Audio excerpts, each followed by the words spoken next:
Hey guys! Behind the golden walls of ancient Persia, whispers followed the royal court. Stories of power, luxury, forbidden relationships, and scandal surrounded some of its most powerful women. But how much was true and how much was rumor? Before that, take a moment to like the video and subscribe. But only you genuinely enjoy what I do here, and let me know in the comment where you tuning from and what time it is for you. It's always fascinating to see who is joining us from around the world. Tonight, we enter the mysterious world of the Persian palace, where history and legend became almost impossible to separate. Settle back, relax, and let the ancient court slowly come to life. The queen behind the whispered scandals. The queen behind the whispered scandals. Long before the palaces of Persia became silent ruins, their halls were filled with footsteps. Servants moved quietly between enormous rooms. Guards stood beside carved doorways. Messengers arrived from distant provinces carrying news from the edges of an empire that stretched across mountains, deserts, fertile valleys, and great royal roads. And somewhere behind those guarded walls lived the women of the Persian court. Some were daughters of kings. Some were wives of kings. Some were mothers of future rulers. And some became powerful enough that generations later, their names were still surrounded by whispers. One particular image has survived through the ancient stories, the image of a Persian queen whose private life was supposedly so scandalous that later generations remembered her not simply as a royal woman, but as a symbol of excess, desire, cruelty, and forbidden behavior. Yet there is a problem. The further we travel into the past, the harder it becomes to separate what happened from what people wanted others to believe had happened. Ancient history is full of accusations. A powerful woman could be called immoral by an enemy. A queen who possessed enormous wealth could be described as greedy. A woman who influenced a king could be portrayed as manipulative. And a woman who challenged expectations could become the subject of stories that grew darker with every retelling. So tonight, we are not simply going to repeat an ancient rumor. Instead, we are going to enter the world that created such rumors. Imagine the Persian royal court after sunset. The heat of the day has finally begun to disappear. Beyond the palace walls, the evening air settles over the land. Somewhere in the distance, animals are being brought into their enclosures. Oil lamps begin to glow inside the buildings. Servants carry water through quiet corridors. Guards change positions at the entrances. Inside the palace, everything is ordered. The Persian Empire was built on hierarchy. Everyone had a place. The king stood at the center of royal authority, surrounded by members of his family, administrators, military commanders, priests, servants, craftsmen, and visitors from distant lands. And within this enormous structure stood the royal women. Their lives were different from those of ordinary women. They possessed privileges that most people could never imagine. They could live among extraordinary wealth. They could command servants. They could control property. They could receive gifts. They could travel with royal households. And some royal women possessed influence that extended far beyond the private rooms of the palace. But privilege came with another reality. Their lives were constantly watched. A queen could not simply be an ordinary person with an ordinary private life. Every marriage could have political consequences. Every child could matter to the succession. Every friendship could become a political alliance. Every disagreement could create enemies. And every rumor could become dangerous.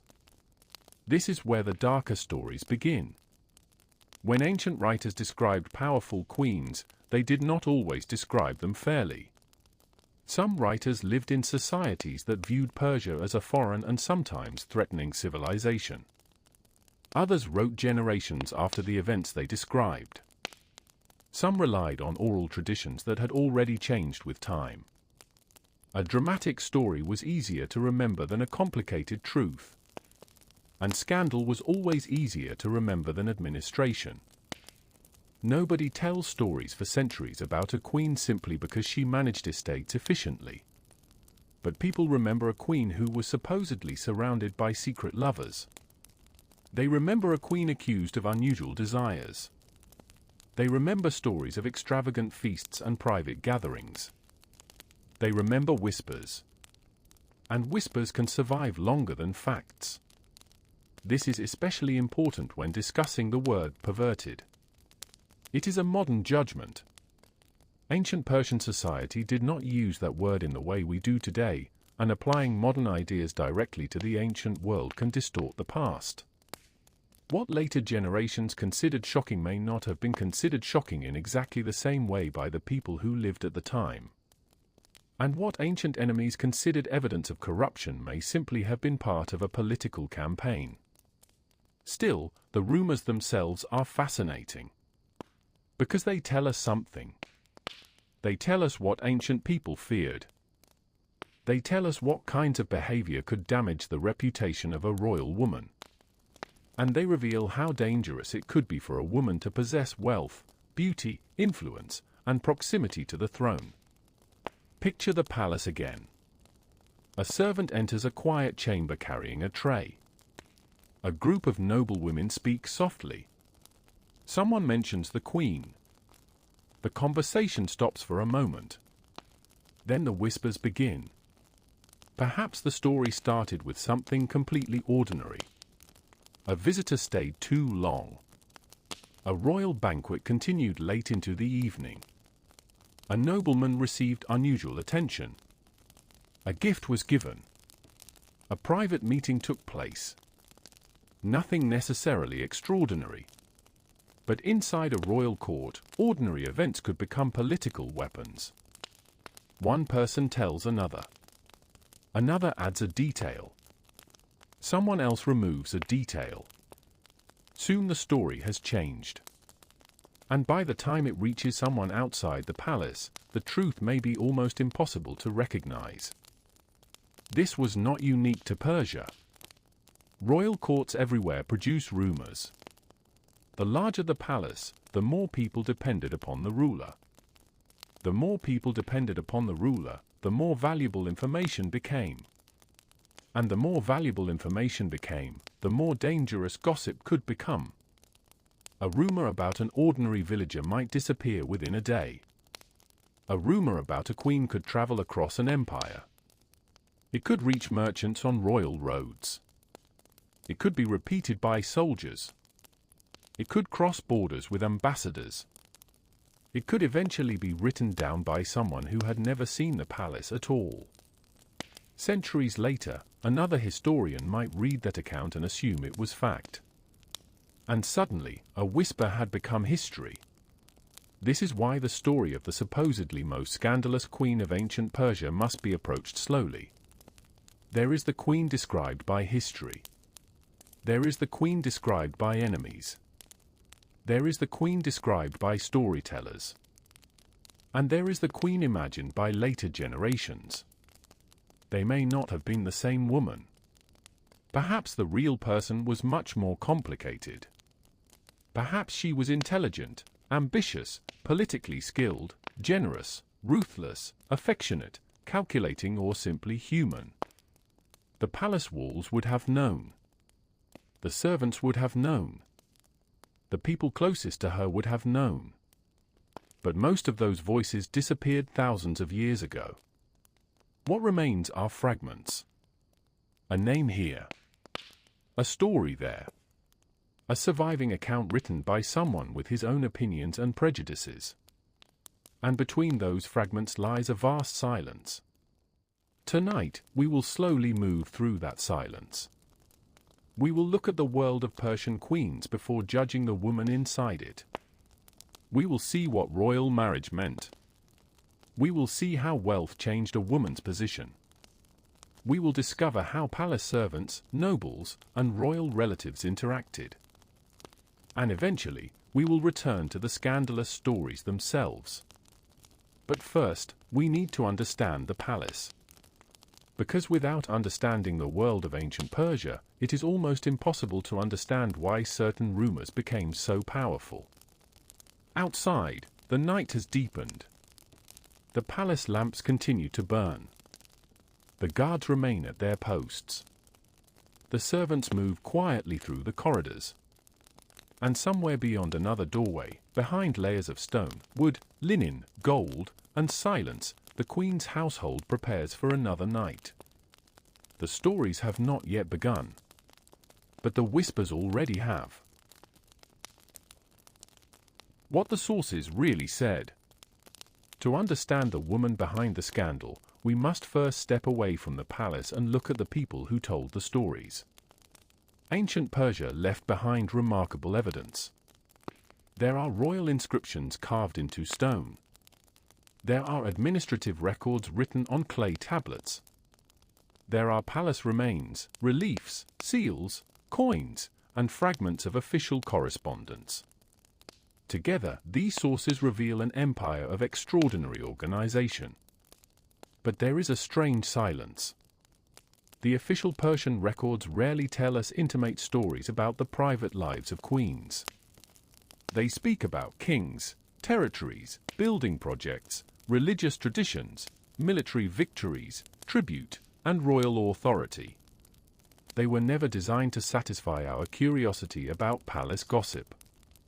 For that, historians have often had to turn to outsiders. Greek writers preserved many stories about Persia. Some of these accounts are invaluable. They remembered people and events that might otherwise have disappeared completely. But they also came from societies that had their own political rivalries with the Persian Empire. And that matters. Imagine hearing a story about a distant kingdom from someone who had never visited its capital. Then imagine that the story had already passed through several other people before reaching you. A strange custom becomes stranger. A wealthy king becomes impossibly wealthy. A powerful queen becomes dangerously ambitious. A private disagreement becomes a palace conspiracy. And a rumor becomes a legend. This is one of the greatest difficulties in studying ancient Persia. The sources do not speak with one voice. They argue with one another. Some stories portray Persian rulers as magnificent. Others portray them as decadent. Some describe royal women as intelligent and influential. Others turn powerful women into symbols of excess.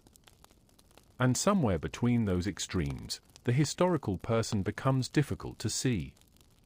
This is especially true when sexuality enters the story. Ancient writers knew that accusations involving sex could destroy reputations. A ruler could be presented as weak because of desire. A woman could be portrayed as immoral because she possessed influence over powerful men. A queen could become the explanation for political disasters that were actually caused by complicated struggles over succession, wealth, or power. In other words, scandal was useful. If a king made a disastrous decision, perhaps the easiest explanation was that someone had corrupted him.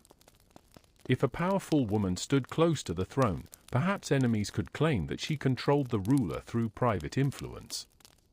And if a dynasty later collapsed, storytellers could look backward and create a dramatic chain of decadence leading toward disaster. This pattern appears again and again in ancient history. The powerful woman becomes dangerous. Her beauty becomes a weapon. Her relationships become political conspiracies. Her wealth becomes evidence of greed. Her confidence becomes arrogance. Her independence becomes immorality. The more unusual her position, the easier it becomes for later generations to turn her into a legend. Yet Persian women were not simply powerless figures hiding behind palace walls. Archaeological and administrative evidence paints a more complicated picture. Women in the Persian Empire could participate in economic life. Some received rations. Some managed households. Some controlled workers. Some owned or administered property. Elite women could possess considerable resources. The royal household itself was enormous. It required administrators, craftsmen, agricultural workers, transport workers, guards, cooks, textile producers, and countless others. Someone had to organize this wealth. Someone had to manage estates. Someone had to oversee servants. And some women were clearly involved in these activities. This makes the image of the Persian queen much more interesting. She was not merely a beautiful figure sitting beside a king. She could be part of a complicated economic and political system. Her household might have its own staff. Her possessions might include textiles, jewelry, livestock, estates, and other forms of wealth. Her movements might involve journeys between royal centers. Her children could become important political figures. Her relatives could form alliances with other powerful families. And her relationship with the king could have consequences far beyond the private world of marriage. Now imagine living inside such a system. Every object has value. Every visitor has a reason for arriving. Every marriage connects families. Every child changes the future. Every gift can carry meaning. Even silence can become suspicious. A queen might speak privately with a nobleman about an estate. Someone else might see the meeting. The next day, another person hears about it. By evening, the meeting has become a secret. After several retellings, it becomes an affair. Eventually, a writer records the story as though the accusation were established fact. This is how history can become distorted. And yet, sometimes rumors contain fragments of reality. That is what makes them so difficult. A completely invented story is easier to dismiss. A rumor built around a real event is much harder. Perhaps there really was a private meeting. Perhaps a queen really did have an unusual friendship. Perhaps there was a political dispute inside the royal family. Perhaps someone really was jealous. Perhaps a rival deliberately spread an accusation. We often cannot know. The ancient world did not leave behind surveillance recordings, private diaries, or complete court archives explaining every personal relationship. Instead, we have fragments. And historians must work with those fragments carefully. This is why the title of tonight's story is provocative. The Most Perverted Queen in Ancient Persia. It sounds definitive. But history rarely is. There is no reliable ancient ranking of Persian queens by sexual behavior. There was no official Persian record declaring one woman the most scandalous. The phrase belongs to the world of modern storytelling. The ancient sources give us something more complicated. They give us women surrounded by power. Women surrounded by men who wanted influence. Women surrounded by wealth. Women surrounded by political danger. And sometimes, women surrounded by rumors. Those rumors tell us something about the societies that produced them. They reveal anxieties about female power. They reveal the importance of sexual reputation. They reveal the fear of losing control over royal succession. And they reveal how easily a woman close to the throne could become the target of political storytelling. So perhaps the real mystery is not whether one Persian queen was the most immoral woman of her age. Perhaps the more interesting question is this: why did people need her to be? Why did the story survive? Why did later generations repeat it? And why did the image of the scandalous queen become more memorable than the ordinary women who quietly managed households, worked estates, raised children, produced textiles, organized resources, and lived their entire lives without ever becoming famous? The answer may lie in the palace itself. Because behind the stories of desire was something much more powerful. Power. The Persian court was a place where personal relationships could become political relationships. A marriage could unite families. A son could become an heir. A daughter could strengthen an alliance. A queen could influence access to the king. And a rumor could damage all of it. The palace therefore became a place where nobody could completely separate private life from public power. As the night continues, the palace becomes quieter. The banquet halls empty. The servants finish their work. The lamps burn lower. Outside, the great Persian Empire stretches into the darkness. From the royal heartland to distant provinces, roads connect cities, armies, merchants, administrators, and families. And within the royal household, another day has ended. But the stories have only begun. Because in the next part of our journey, we will step through the gates of the Persian palace itself and discover what life was really like inside the world of royal luxury, servants, banquets, wealth, and carefully guarded secrets. And there, the whispers begin to make more sense. Inside the Golden Palace. Before we can understand the rumors surrounding a Persian queen, we need to understand the world in which she lived. The royal palace was not simply a large house. It was a world of its own. A place where thousands of people could work, eat, sleep, wait, travel, and serve the interests of the royal household. Imagine approaching one of the great Persian royal centers at dawn. The first light spreads slowly across the eastern horizon. The stone walls begin to glow. Columns rise above the palace buildings, their capitals carved with powerful animals. Long stairways lead upward toward halls where kings receive visitors and representatives from distant lands. The air is cool for only a short time. Soon, the warmth of the Persian morning will settle over the stone. But the palace is already awake. Servants are carrying vessels of water. Workers prepare food. Animals are being tended. Guards take their positions. Messengers arrive with sealed communications. Craftsmen continue work that may take months or even years to complete. The royal household is beginning another day. And somewhere inside this enormous system are the women of the court. Their world is often imagined as mysterious and secluded. But reality was more complicated. Royal women could live within a highly organized environment filled with servants, relatives, administrators, guards, craftsmen, and visitors. They were surrounded by people almost constantly. Privacy existed, but it was limited. A queen's household was itself a small institution. There were people responsible for clothing. Others prepared food. Others managed textiles. Others cared for animals. Others carried messages. Others maintained rooms and possessions.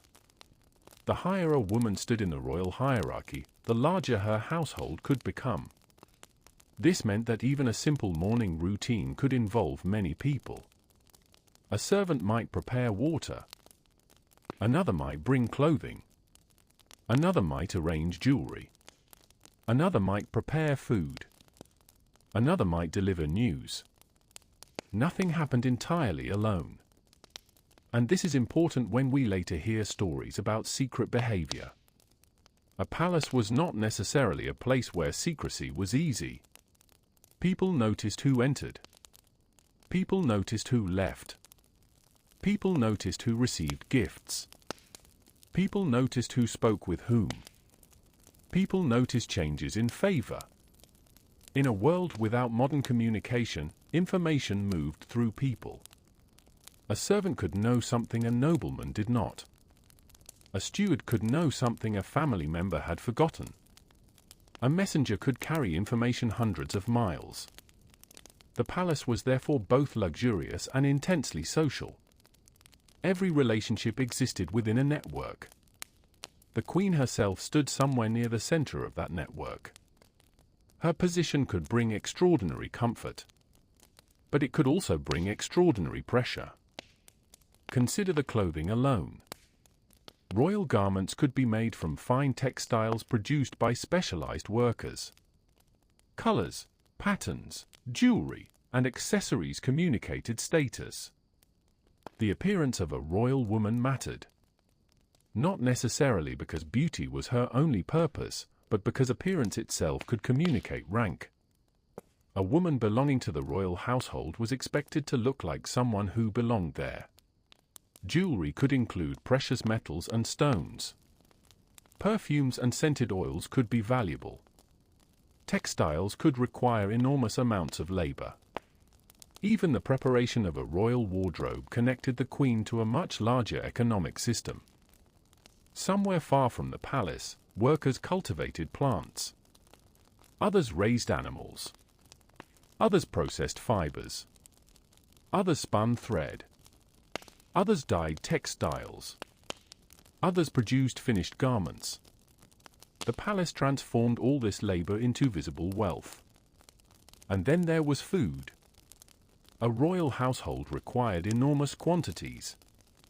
Grain, fruit, wine, meat, dairy products, spices and seasonings, bread, oil, honey. The exact menu depended on place, season, rank, and circumstance. But the scale of royal consumption was unlike that of ordinary households. A queen did not need to worry about whether there would be enough grain for tomorrow's meal. Someone else had been assigned to worry about it. Someone else had grown it. Someone else had transported it. Someone else had stored it. Someone else prepared it. This distance from ordinary survival could change the experience of life dramatically. For a farmer, one failed harvest could threaten an entire family. For a palace woman, food arrived through a vast administrative network. The contrast between those worlds was enormous. Yet the palace was not only about pleasure. It was also about responsibility. Royal women could be connected to estates and resources. Their households could require administration. Their servants needed organization. Their possessions needed management. Their relatives expected attention. Children needed care. Political visitors might arrive. Messages might need to be received. Gifts might need to be acknowledged. The palace could be exhausting precisely because it never truly stopped. Even at night, there were guards. There were servants. There were lamps. There were people arriving and leaving.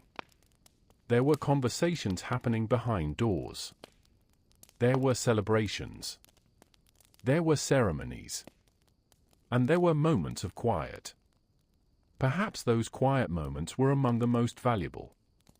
Imagine a royal woman sitting somewhere within the palace during the evening. The day's formal activity is finished. The light has softened. The voices from the main halls have become distant. A small lamp burns nearby. Beyond the walls, the empire continues. Caravans travel along roads. Farmers prepare for another day. Soldiers guard distant borders.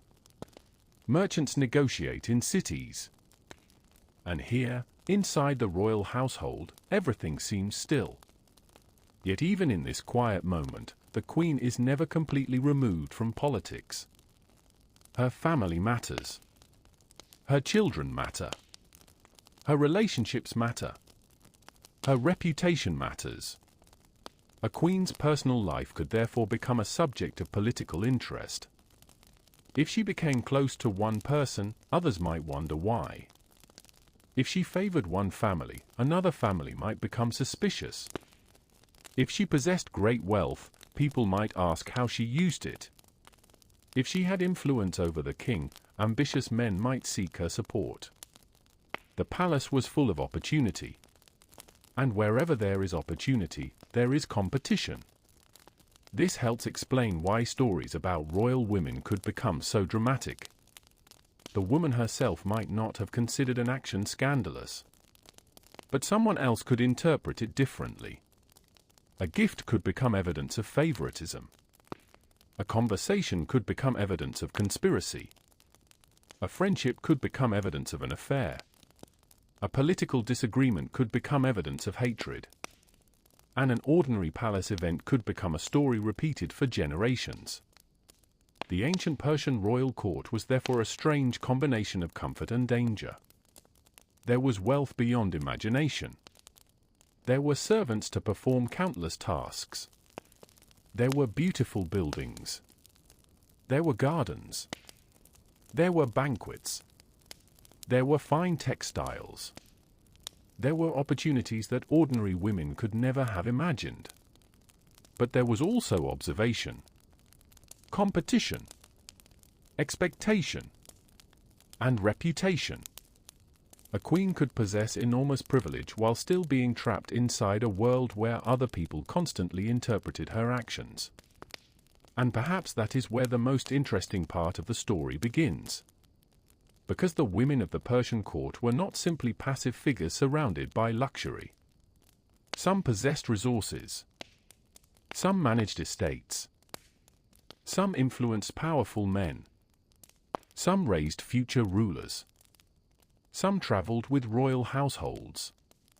And some became important enough to leave traces in the historical record. Their power was not always visible. It did not always appear in the form of a throne or a military command.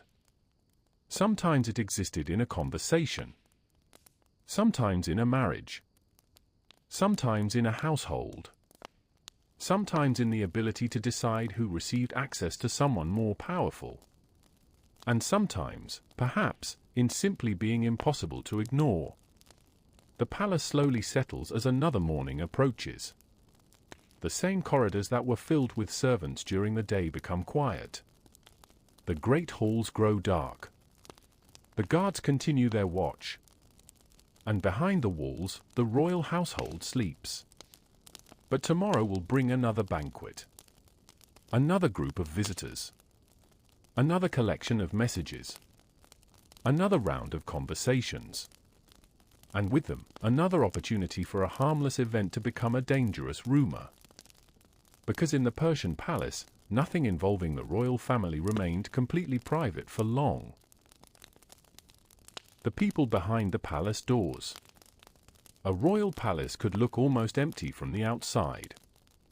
Great stone walls. Tall columns. Wide stairways. Silent courtyards. But behind those impressive surfaces was a world that never truly stopped moving. The palace depended upon people. Thousands of hands might be involved in maintaining the royal household, from farmers and herders far away to cooks, textile workers, scribes, guards, messengers, servants, and administrators working close to the royal family. A queen might see only a small portion of this enormous system. Yet her daily life depended upon it. At sunrise, someone had already been working. Bread had to be prepared. Water had to be carried. Animals had to be fed. Clothing had to be arranged. Rooms had to be cleaned. Messages had to be delivered. And somewhere, a scribe was recording information that might eventually travel into the royal administration. This constant movement created a strange environment. The palace was private, but it was never completely private. The royal family had rooms that ordinary people could not freely enter. But there were always people nearby. Servants waited. Guards watched. Administrators worked. Relatives visited. Messengers arrived. And every person carried away small pieces of information. A servant might notice that a particular nobleman visited the queen's household. A guard might notice that someone arrived unusually late. A messenger might know that a letter had been sent. A steward might know that a gift had been delivered. None of these details necessarily meant anything. But together, they created the raw material of gossip. This is one reason palace rumors could become so powerful. Information did not have to be complete to become interesting. Sometimes the missing information made the story more exciting. Someone saw a door close. What happened behind it? Someone saw a nobleman enter. Why had he come? Someone heard laughter late at night. Who was there? Someone noticed an unusual gift. Why was it given? The human mind naturally fills empty spaces. Ancient courts were no different. And the larger the palace became, the more opportunities existed for misunderstanding. But the women living within this world had responsibilities of their own. The image of a queen lying among cushions while servants performed every task is tempting, but incomplete. A royal household had to be managed. Clothing and textiles had to be organized. Food supplies had to be monitored. Servants had to be supervised. Property could require attention. Children had to be raised. Visitors had to be received. Relatives had to be accommodated. And relationships within the royal family could be complicated. A queen was not necessarily an isolated figure. She could be a mother, daughter, sister, wife, landholder, patron, and political connection all at once. Each role carried expectations. Motherhood was especially important. The children of the royal family could become part of the future of the empire. A son might become a king. A daughter might strengthen an alliance through marriage. The survival of a dynasty depended upon families. This meant that royal marriages were rarely only about affection. They could also involve political calculation. A marriage could connect powerful families. It could confirm loyalty. It could strengthen claims to authority. It could bring new alliances. And because of this, the private lives of royal women could become matters of public concern. A queen's relationships were never completely separate from politics. Even her children could become political symbols. Imagine a gathering inside the palace. A royal family sits together. Servants move quietly around them. Food is placed before the guests. Music might be heard. Nobles speak softly. Someone laughs. Someone watches. Someone remembers. A visitor leaves. And afterward, another conversation begins. What was said? Who sat beside whom? Who received the king's attention? Who was ignored? Who seemed favored? In a royal court, small changes in behavior could be noticed. And sometimes people searched for meaning even when none existed. This atmosphere could be especially difficult for women. A powerful man might be described as ambitious.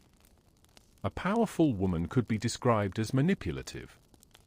A man with many relationships might be celebrated, criticized, or simply accepted depending on the culture and circumstances. A woman could face a different standard. Her sexuality could become part of her political reputation. Her appearance could become part of her story. Her marriage could become evidence of her character. And her independence could be interpreted as dangerous. This is why later stories about Persian queens must be treated carefully.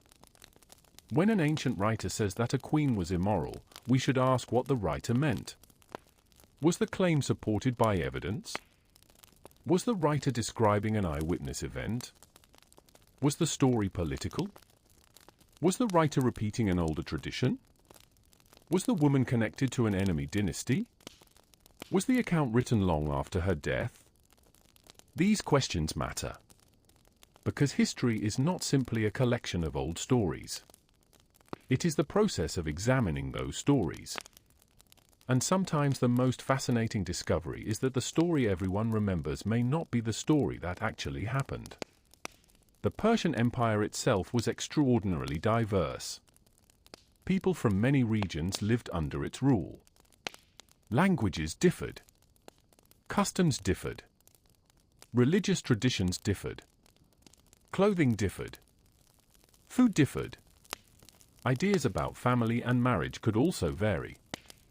So when we speak about Persian women, we must remember that there was no single experience.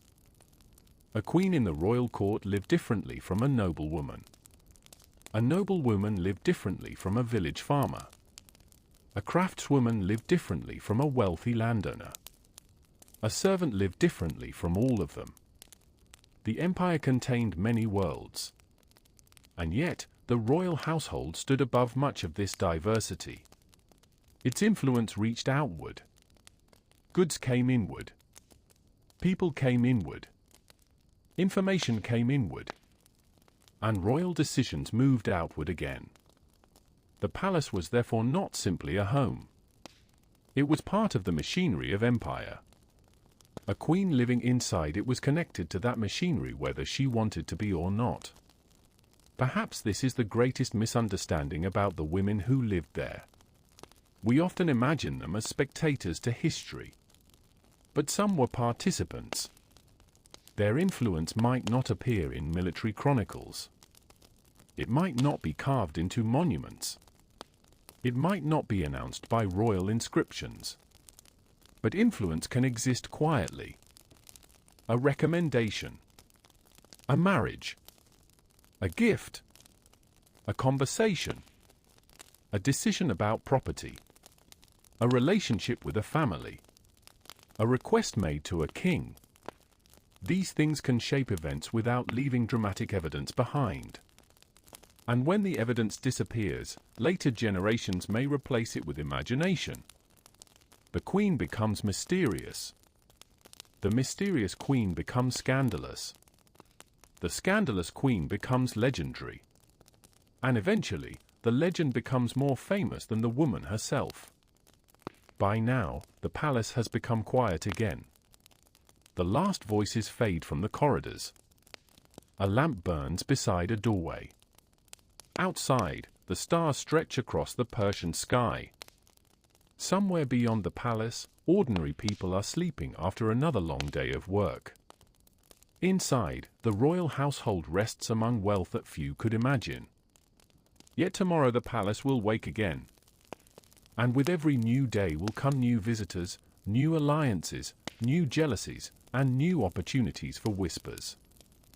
Because the greatest danger inside a royal palace was not always an enemy army outside the walls.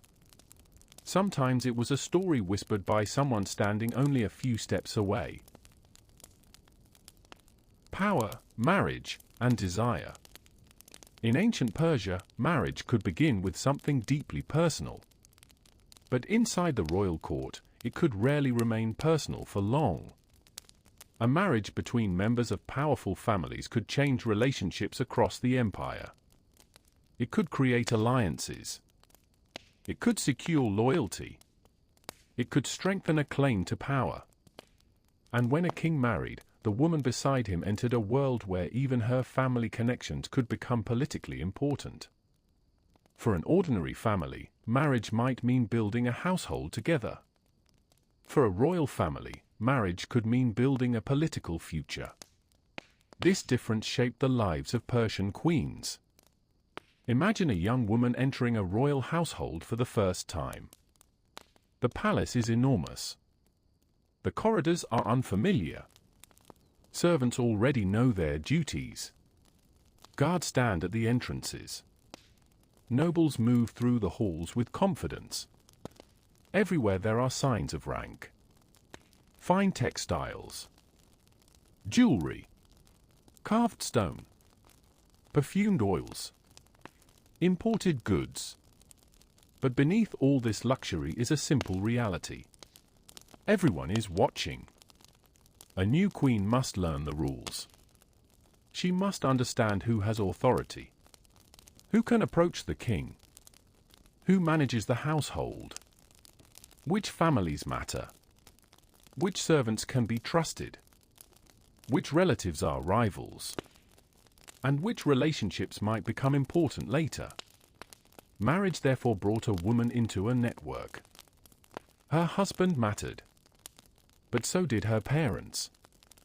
Her brothers. Her children. Her relatives. Her household. Her connections with other noble families. In a royal court, one person was rarely just one person. Everyone carried a history behind them, and everyone could carry influence forward. This helps explain why ancient royal marriages were often complicated. Affection may have existed, but political considerations existed too. A king needed heirs. A dynasty needed continuity. Families wanted security. Nobles wanted access to power. And royal women could become important links between all these interests. Yet marriage did not mean that women simply disappeared into their husband's household. Evidence from the Persian Empire suggests that some women, especially those of wealth and high status, could possess significant economic resources. Women could receive rations. Some could control property or estates. Some could employ workers. Some appear in administrative records connected with economic activity. This gives us a very different picture from the idea that Persian women were completely powerless. The reality was more complicated. A woman could live within a patriarchal society and still possess meaningful forms of authority.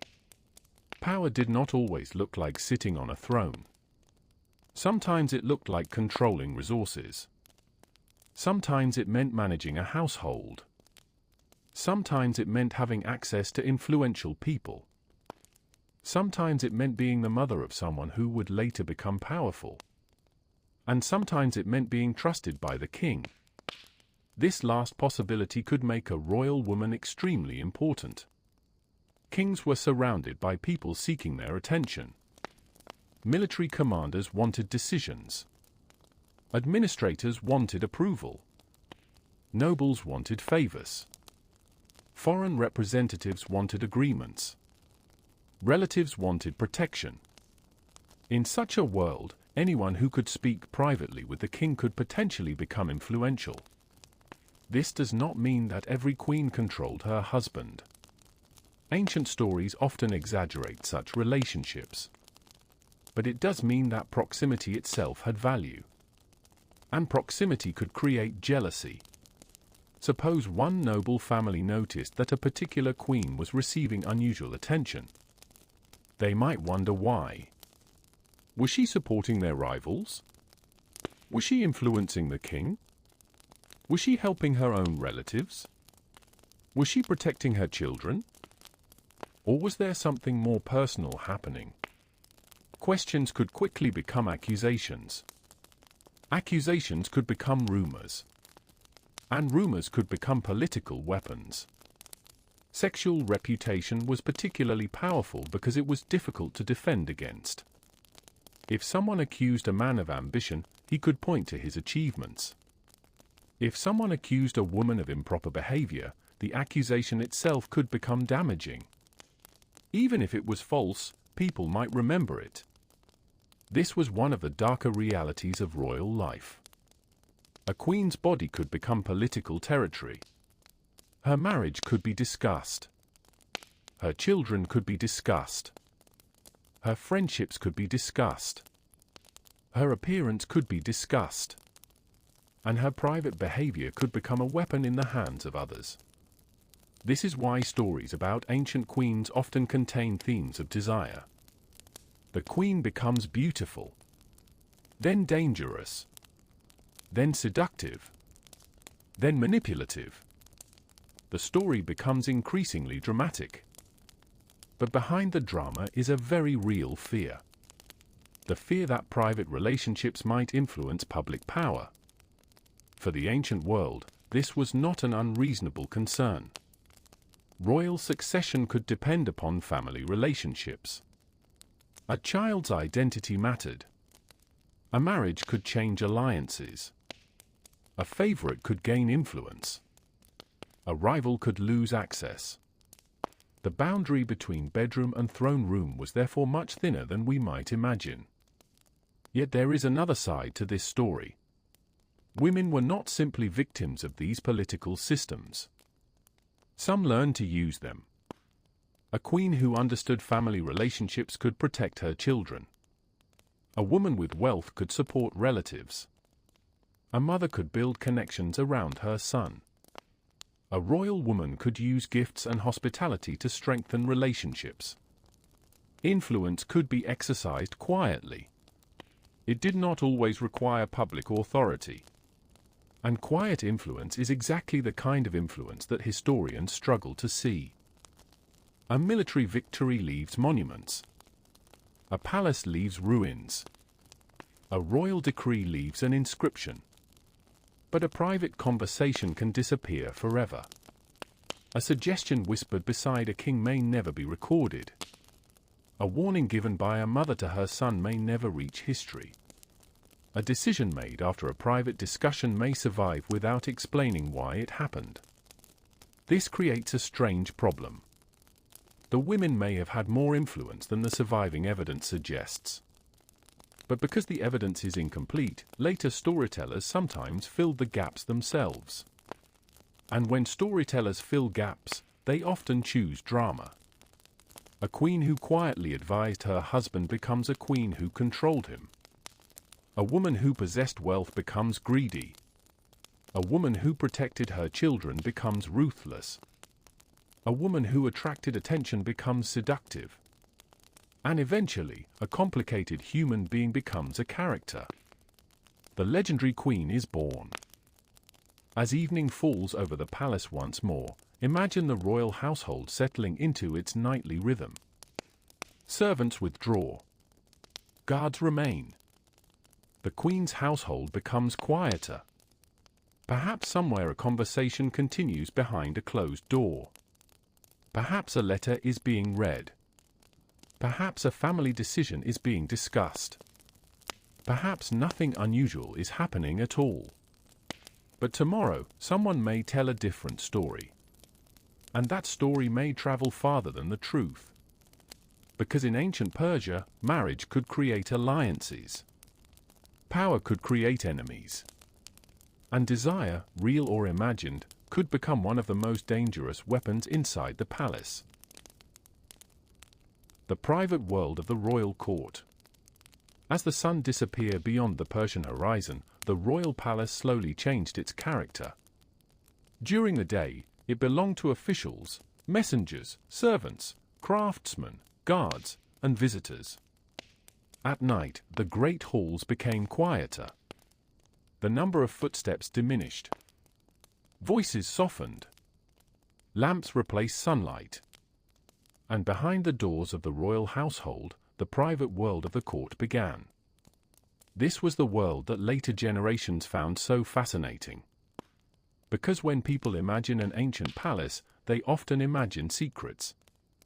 Private conversations. Hidden relationships. Jealousy. Luxury. Forbidden meetings. But the reality was probably less dramatic most of the time. Royal life was still life. People ate. They talked. They argued. They laughed. They worried about their children. They became tired. They waited for messages. They celebrated festivals. They mourned deaths. And they dealt with the endless responsibilities that came with belonging to a powerful family. The palace was luxurious, but luxury did not remove human emotions.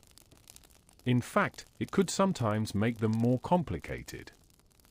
When many powerful people lived close together, relationships could become difficult. Families could compete. Brothers could become rivals. Relatives could disagree. Nobles could seek influence. Servants could carry information from one household to another. And royal women could find themselves surrounded by expectations. A queen was expected to represent dignity. Her appearance mattered. Her behavior mattered. Her family mattered. Her children mattered. Her reputation mattered. The private world was therefore never completely private. Even personal relationships could have political consequences. A queen might develop a close friendship with another member of the court. Perhaps the friendship was completely innocent. but someone might wonder why they were so close. A nobleman might visit the royal household for legitimate business. Someone might interpret the visit differently. A royal woman might receive an expensive gift. Someone might ask what she had done to deserve it. This is how suspicion grows. It begins with a question. Then comes an assumption. Then a story. And finally, a reputation. The ancient Persian court was not the only place where this happened. Royal courts throughout history have produced similar stories. Whenever wealth and power are concentrated in one place, people become curious about the private lives of those who possess them. And whenever succession depends upon families, relationships become political. The Persian Empire was enormous.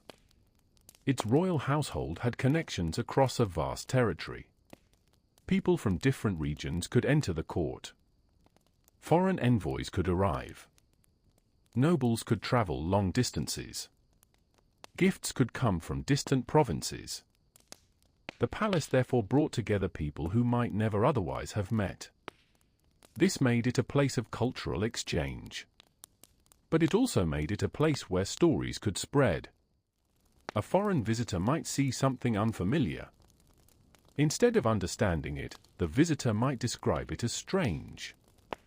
Another person hears the story. The details change. Eventually, the strange becomes scandalous. And the scandal becomes part of the reputation of an entire court. This is especially important when reading Greek accounts of Persia. Greek writers sometimes admired Persian wealth and organization. At other times, they presented Persian rulers as examples of luxury and excess. The contrast could be dramatic. The Greek world often defined itself partly in opposition to the Persian Empire. Persia could become the symbol of everything excessive. Too much wealth.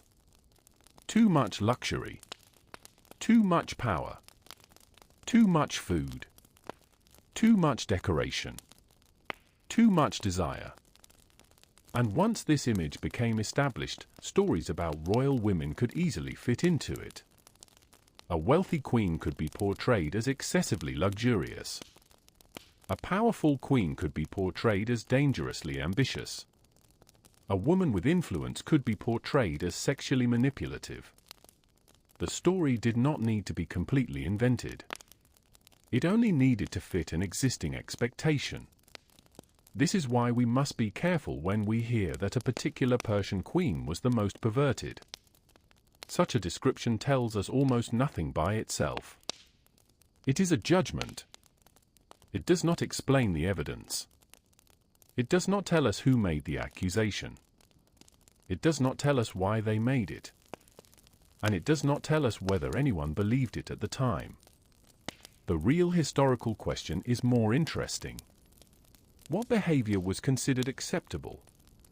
What behavior was considered scandalous? Who decided? And why? Ancient Persian society had its own traditions regarding family, marriage, status, and sexuality. These traditions cannot simply be judged using modern categories. Some practices may seem strange to us. Others may seem surprisingly familiar. And some things we assume about ancient Persia are based more on later storytelling than on Persian evidence. This is where historical investigation becomes fascinating. Instead of asking only, did the scandal happen? We can ask, why was this story told? That question can reveal much more. Perhaps the story was created to attack a political enemy. Perhaps it was designed to entertain. Perhaps it explained a political event. Perhaps it came from a genuine memory that became exaggerated. Perhaps it was simply repeated because people enjoyed shocking stories about powerful people. Whatever the origin, the story tells us something about human nature. People have always been fascinated by those who live behind palace walls. The richer the ruler, the more curious the public becomes. The more powerful the queen, the more interesting her private life becomes. And the more mysterious the palace, the more imagination fills its empty spaces. Late at night, a palace could feel almost unreal. The stone walls reflected the light of small lamps. Curtains moved gently in the warm air. Servants walked quietly. Guards remained awake. The queen's household rested. Outside, the empire continued its endless rhythm. Farmers slept after working their fields. Travelers rested beside roads. Merchants guarded their goods. Soldiers watched distant borders. And inside the palace, a small number of people possessed extraordinary wealth and influence. The contrast was enormous. Yet the queen herself was still a human being. She could have fears. She could have ambitions. She could have friendships. She could have people she trusted and people she disliked. She could experience love. She could experience jealousy. She could make mistakes. And she could become the subject of stories she never had the opportunity to correct. That may be the saddest part of ancient history. The people who became famous often lost control of their own stories. After death, others spoke for them. Enemies described them. Foreign writers described them. Later historians described them. Storytellers transformed them. Eventually, the original person disappeared beneath layers of interpretation. The queen remained. But the woman became almost impossible to see. So as we continue through this story, remember that distinction. We are not simply searching for the most shocking tale. We are searching for the woman beneath the tale. And before we reach the most scandalous stories associated with the Persian court, we must first understand how such stories were born. Because the next whispers would not begin with a bedroom. They would begin with something much more powerful. A rivalry. A court divided by ambition. And a queen whose position made her impossible to ignore. The scandals begin. When the whispers began. Every palace has its quiet moments. And every palace has its whispers. In ancient Persia, a whisper could travel through a corridor faster than a messenger could cross a courtyard. A servant might hear something from a noble household. A guard might notice an unusual visitor. A messenger might arrive carrying news that was never meant to become public. At first, such things were small. Almost invisible. But inside a royal court, small things could become important very quickly. The royal family lived under a strange kind of pressure. Their lives were surrounded by ceremony and privilege, yet their actions could be interpreted by dozens of people. A queen could not simply walk through a room unnoticed. People knew who she was. They knew who belonged to her household. They knew which families were close to her. They noticed who received her attention. They noticed who was invited to royal gatherings. They noticed who was suddenly absent.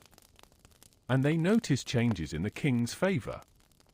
The court was therefore a place where observation became almost a form of survival.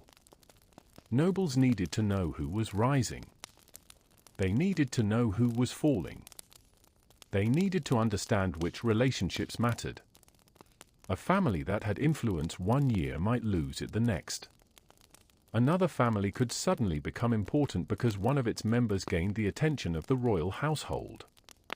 In such an environment, information was valuable. And rumors were a kind of information. Not reliable information. But information nevertheless. Imagine a servant standing quietly beside a doorway. A nobleman enters. The servant recognizes him. He is known to be connected to an important family. Perhaps he has come for ordinary political business. Perhaps he has come to discuss property. Perhaps he carries a message. The servant does not know. But later, another servant asks why the nobleman was there. The first servant answers. By evening, someone else has heard the story. By the next morning, the story has changed. The nobleman was no longer simply visiting. Now he was supposedly a secret favorite. A private conversation has become a secret meeting. And a secret meeting has become an accusation. This is how court gossip could grow. The most dangerous part was that nobody needed to deliberately invent the entire story. Each person only needed to add a little. A detail remembered incorrectly. A guess presented as fact. An assumption repeated too confidently. A rival's interpretation. A storyteller's imagination. Eventually, the final version could be almost unrecognizable. And royal women were particularly vulnerable. Their relationships were often viewed through the lens of morality. A queen who showed confidence could be called arrogant. A queen who showed affection could be called seductive. A queen who protected her family could be called manipulative.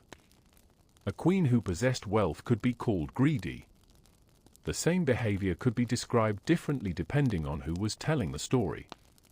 This is one of the great problems with ancient accounts. The writer is not a camera. The writer is a person. A person with beliefs. A person with political opinions. A person living in a particular society. A person choosing which details to remember. And when the subject is a powerful foreign woman, those biases can become especially strong. Persian royal women were sometimes described through stereotypes of Eastern luxury and excess. The further a story traveled from Persia, the easier it became for details to change. A complicated royal household could become a place of endless pleasure. A powerful queen could become a temptress. A political rivalry could become a romantic scandal. And a woman who possessed real influence could become the villain of the story. But there may have been another reason for these rumors. Power itself creates resentment. Imagine being a nobleman who has spent years building influence. Then suddenly, a royal woman becomes close to the king. Her relatives begin receiving opportunities. Her household becomes wealthier. Her children become important. Perhaps nothing illegal or improper has happened. But other families may still become nervous. They wonder whether their own influence is disappearing. They begin looking for weaknesses. And reputation becomes one of the easiest weapons. A person does not need to defeat a powerful rival physically. They only need to make others distrust them. A rumor can accomplish this quietly. No army. No battle. No public accusation. Just a sentence spoken in the right room. And once a rumor enters the royal court, it can become almost impossible to control.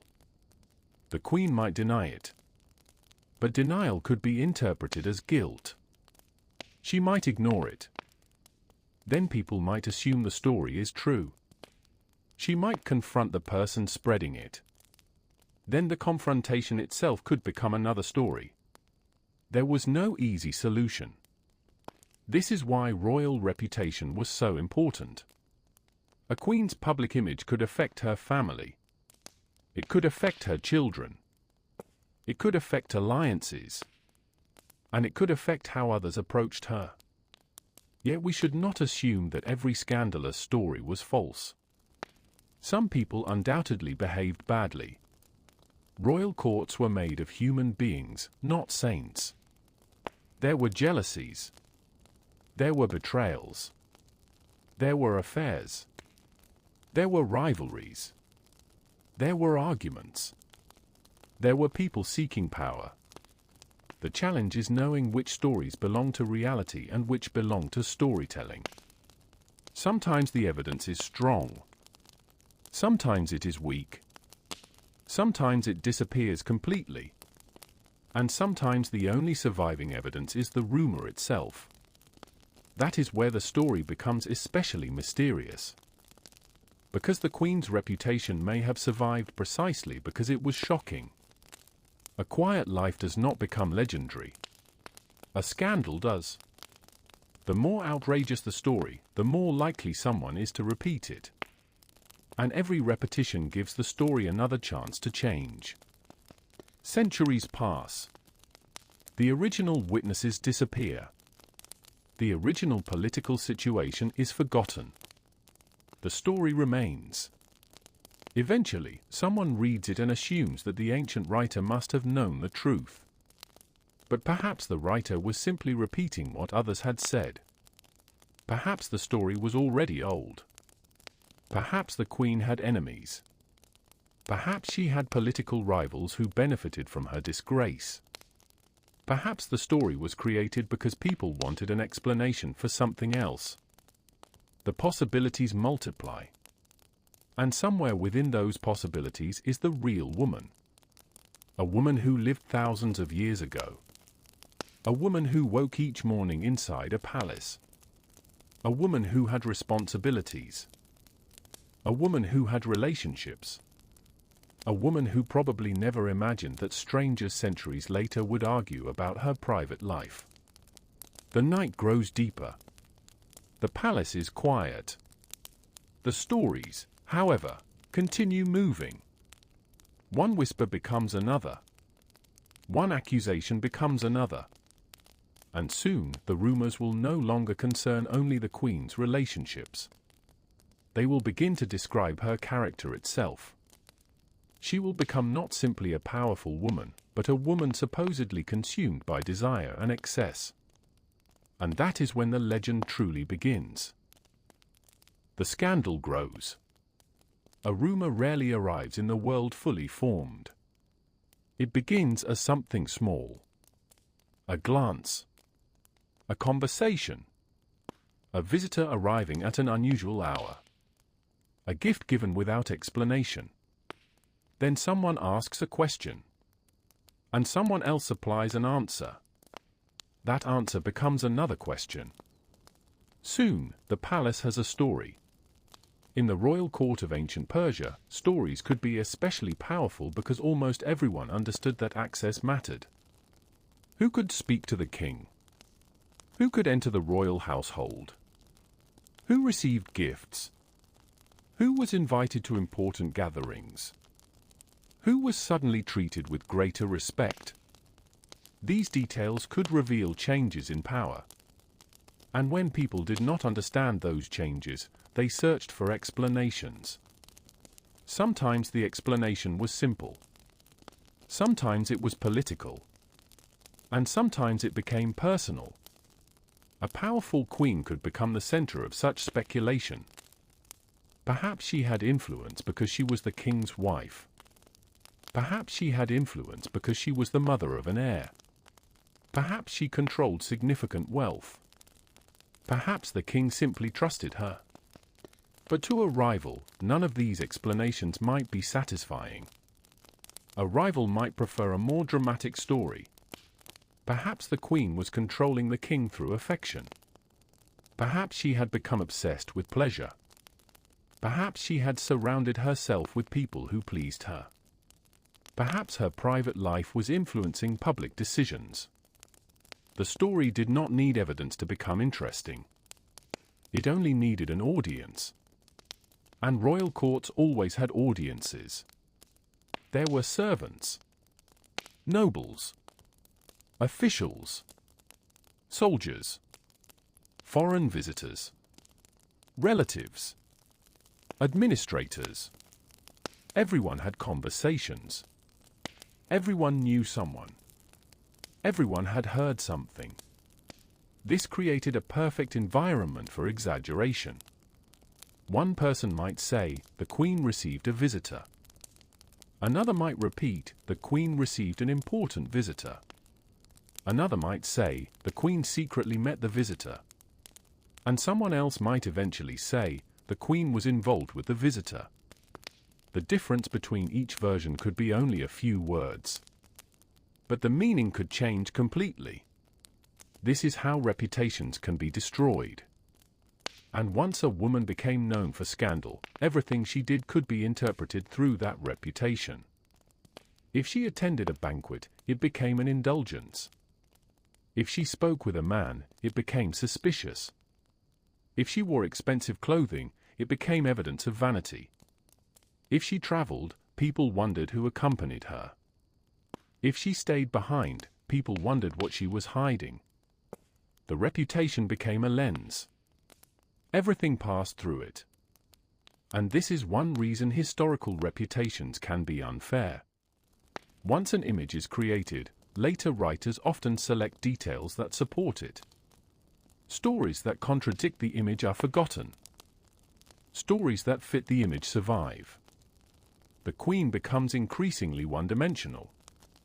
She is no longer a mother, not a daughter, not a landholder, not an administrator, not a political actor.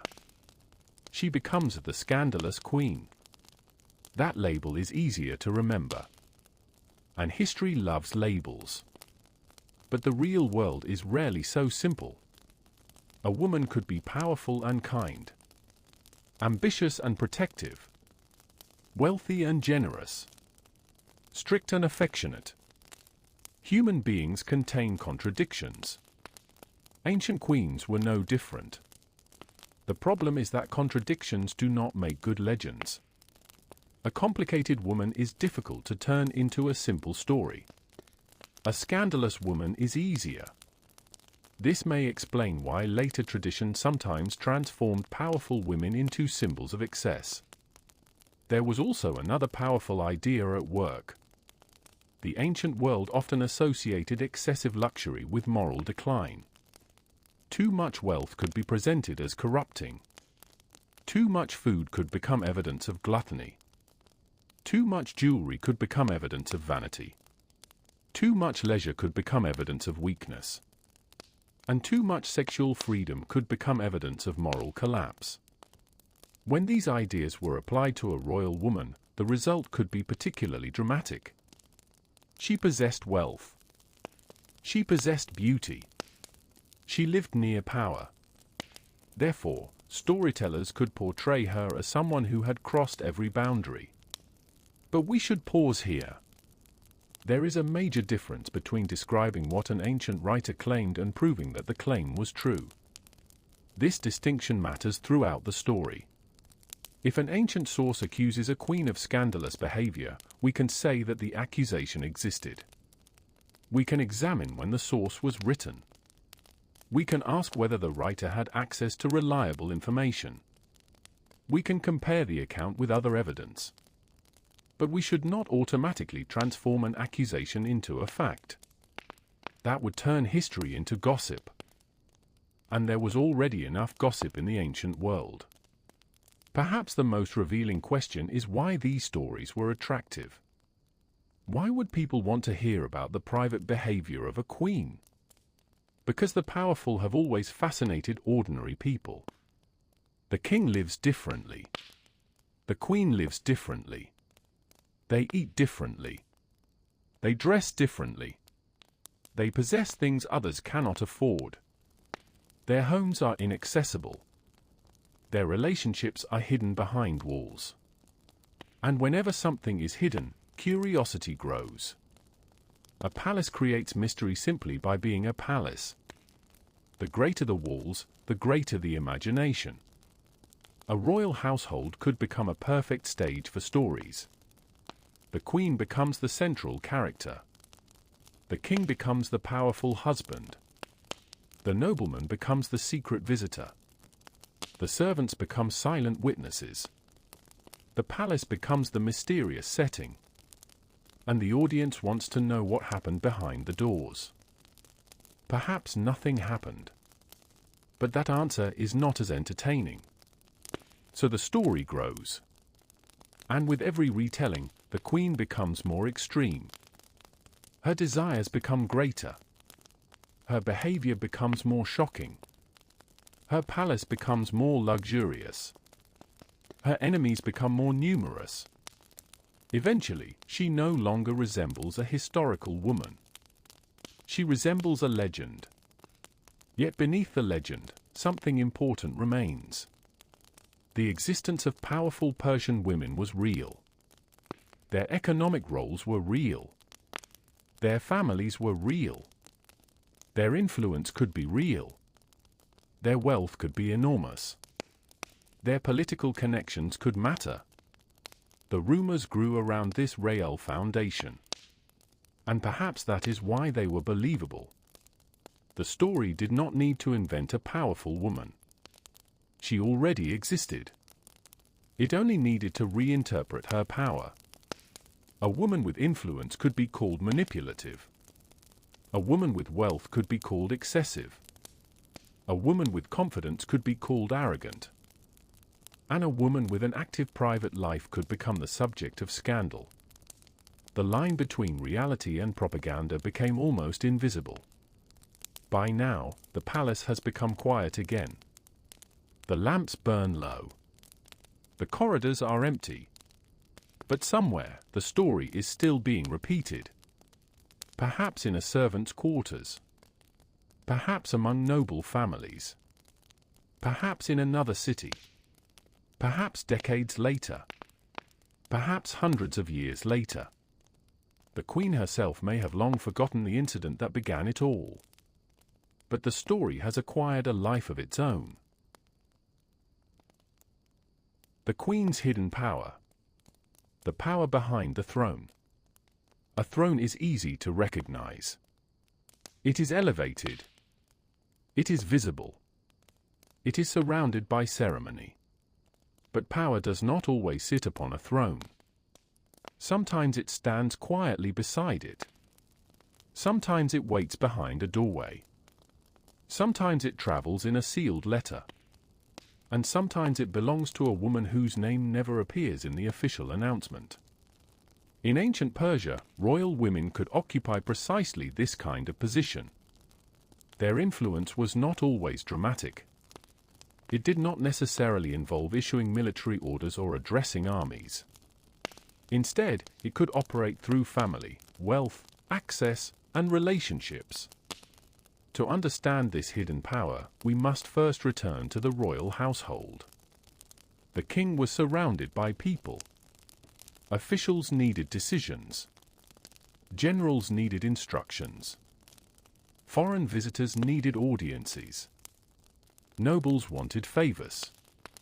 Administrators carried information. Family members sought protection. And somewhere within this constant movement were the royal women.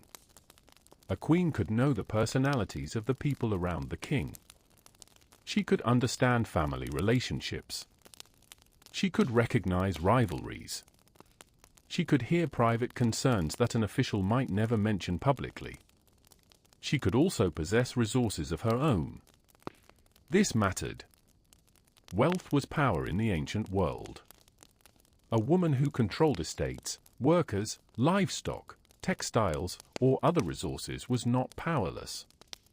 She had obligations. She had responsibilities. And she could sometimes make decisions that affected many people. The evidence from the Persian Empire is particularly interesting here. Administrative records from the Achaemenid period reveal women participating in economic systems. They could receive rations. They could appear in records connected with labor. Elite women could possess substantial resources. The royal women were part of this larger economic world. They were not simply decorative figures. Their households had to function. And a functioning household required management. Imagine a large estate belonging to a royal woman. There are fields, animals, workers, storage areas, textile production, food supplies, perhaps orchards, perhaps vineyards, perhaps buildings used by workers. Someone has to organize everything. Someone must know how much grain is available. How many animals are present? How much food is required? How many workers need provisions? How textiles are being produced? How supplies move? This is administration. And administration is power. It may sound less exciting than palace scandal. But empires depend upon administration. A royal woman involved in managing resources could exercise influence without appearing in a military chronicle. Her decisions might never be celebrated by historians. Yet they affected real people. This is one reason the surviving records are so valuable. They allow us to see beyond the dramatic stories. They show a world where women could have economic responsibilities. And that complicates the image of the helpless Persian queen. But hidden power could create another problem. People who possess influence attract attention. A queen who controls wealth can attract dependents. A queen who has access to the king can attract petitioners. A queen who protects her relatives can create alliances. And alliances create rivals. Suppose a noble family wants a position. Perhaps they believe a queen can help. They approach her household. They offer gifts. They send messages. They seek an introduction. The queen may agree. Or she may refuse. Either way, people notice.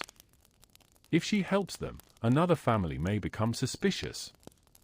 If she refuses them, they may become hostile. The queen cannot satisfy everyone. And every decision creates consequences. This is where private relationships become political. A friendship may create an alliance. A marriage may unite families. A gift may establish loyalty. A conversation may influence a decision. The ancient world did not have modern political institutions separating private and public life in the same way we might imagine today. Family was politics.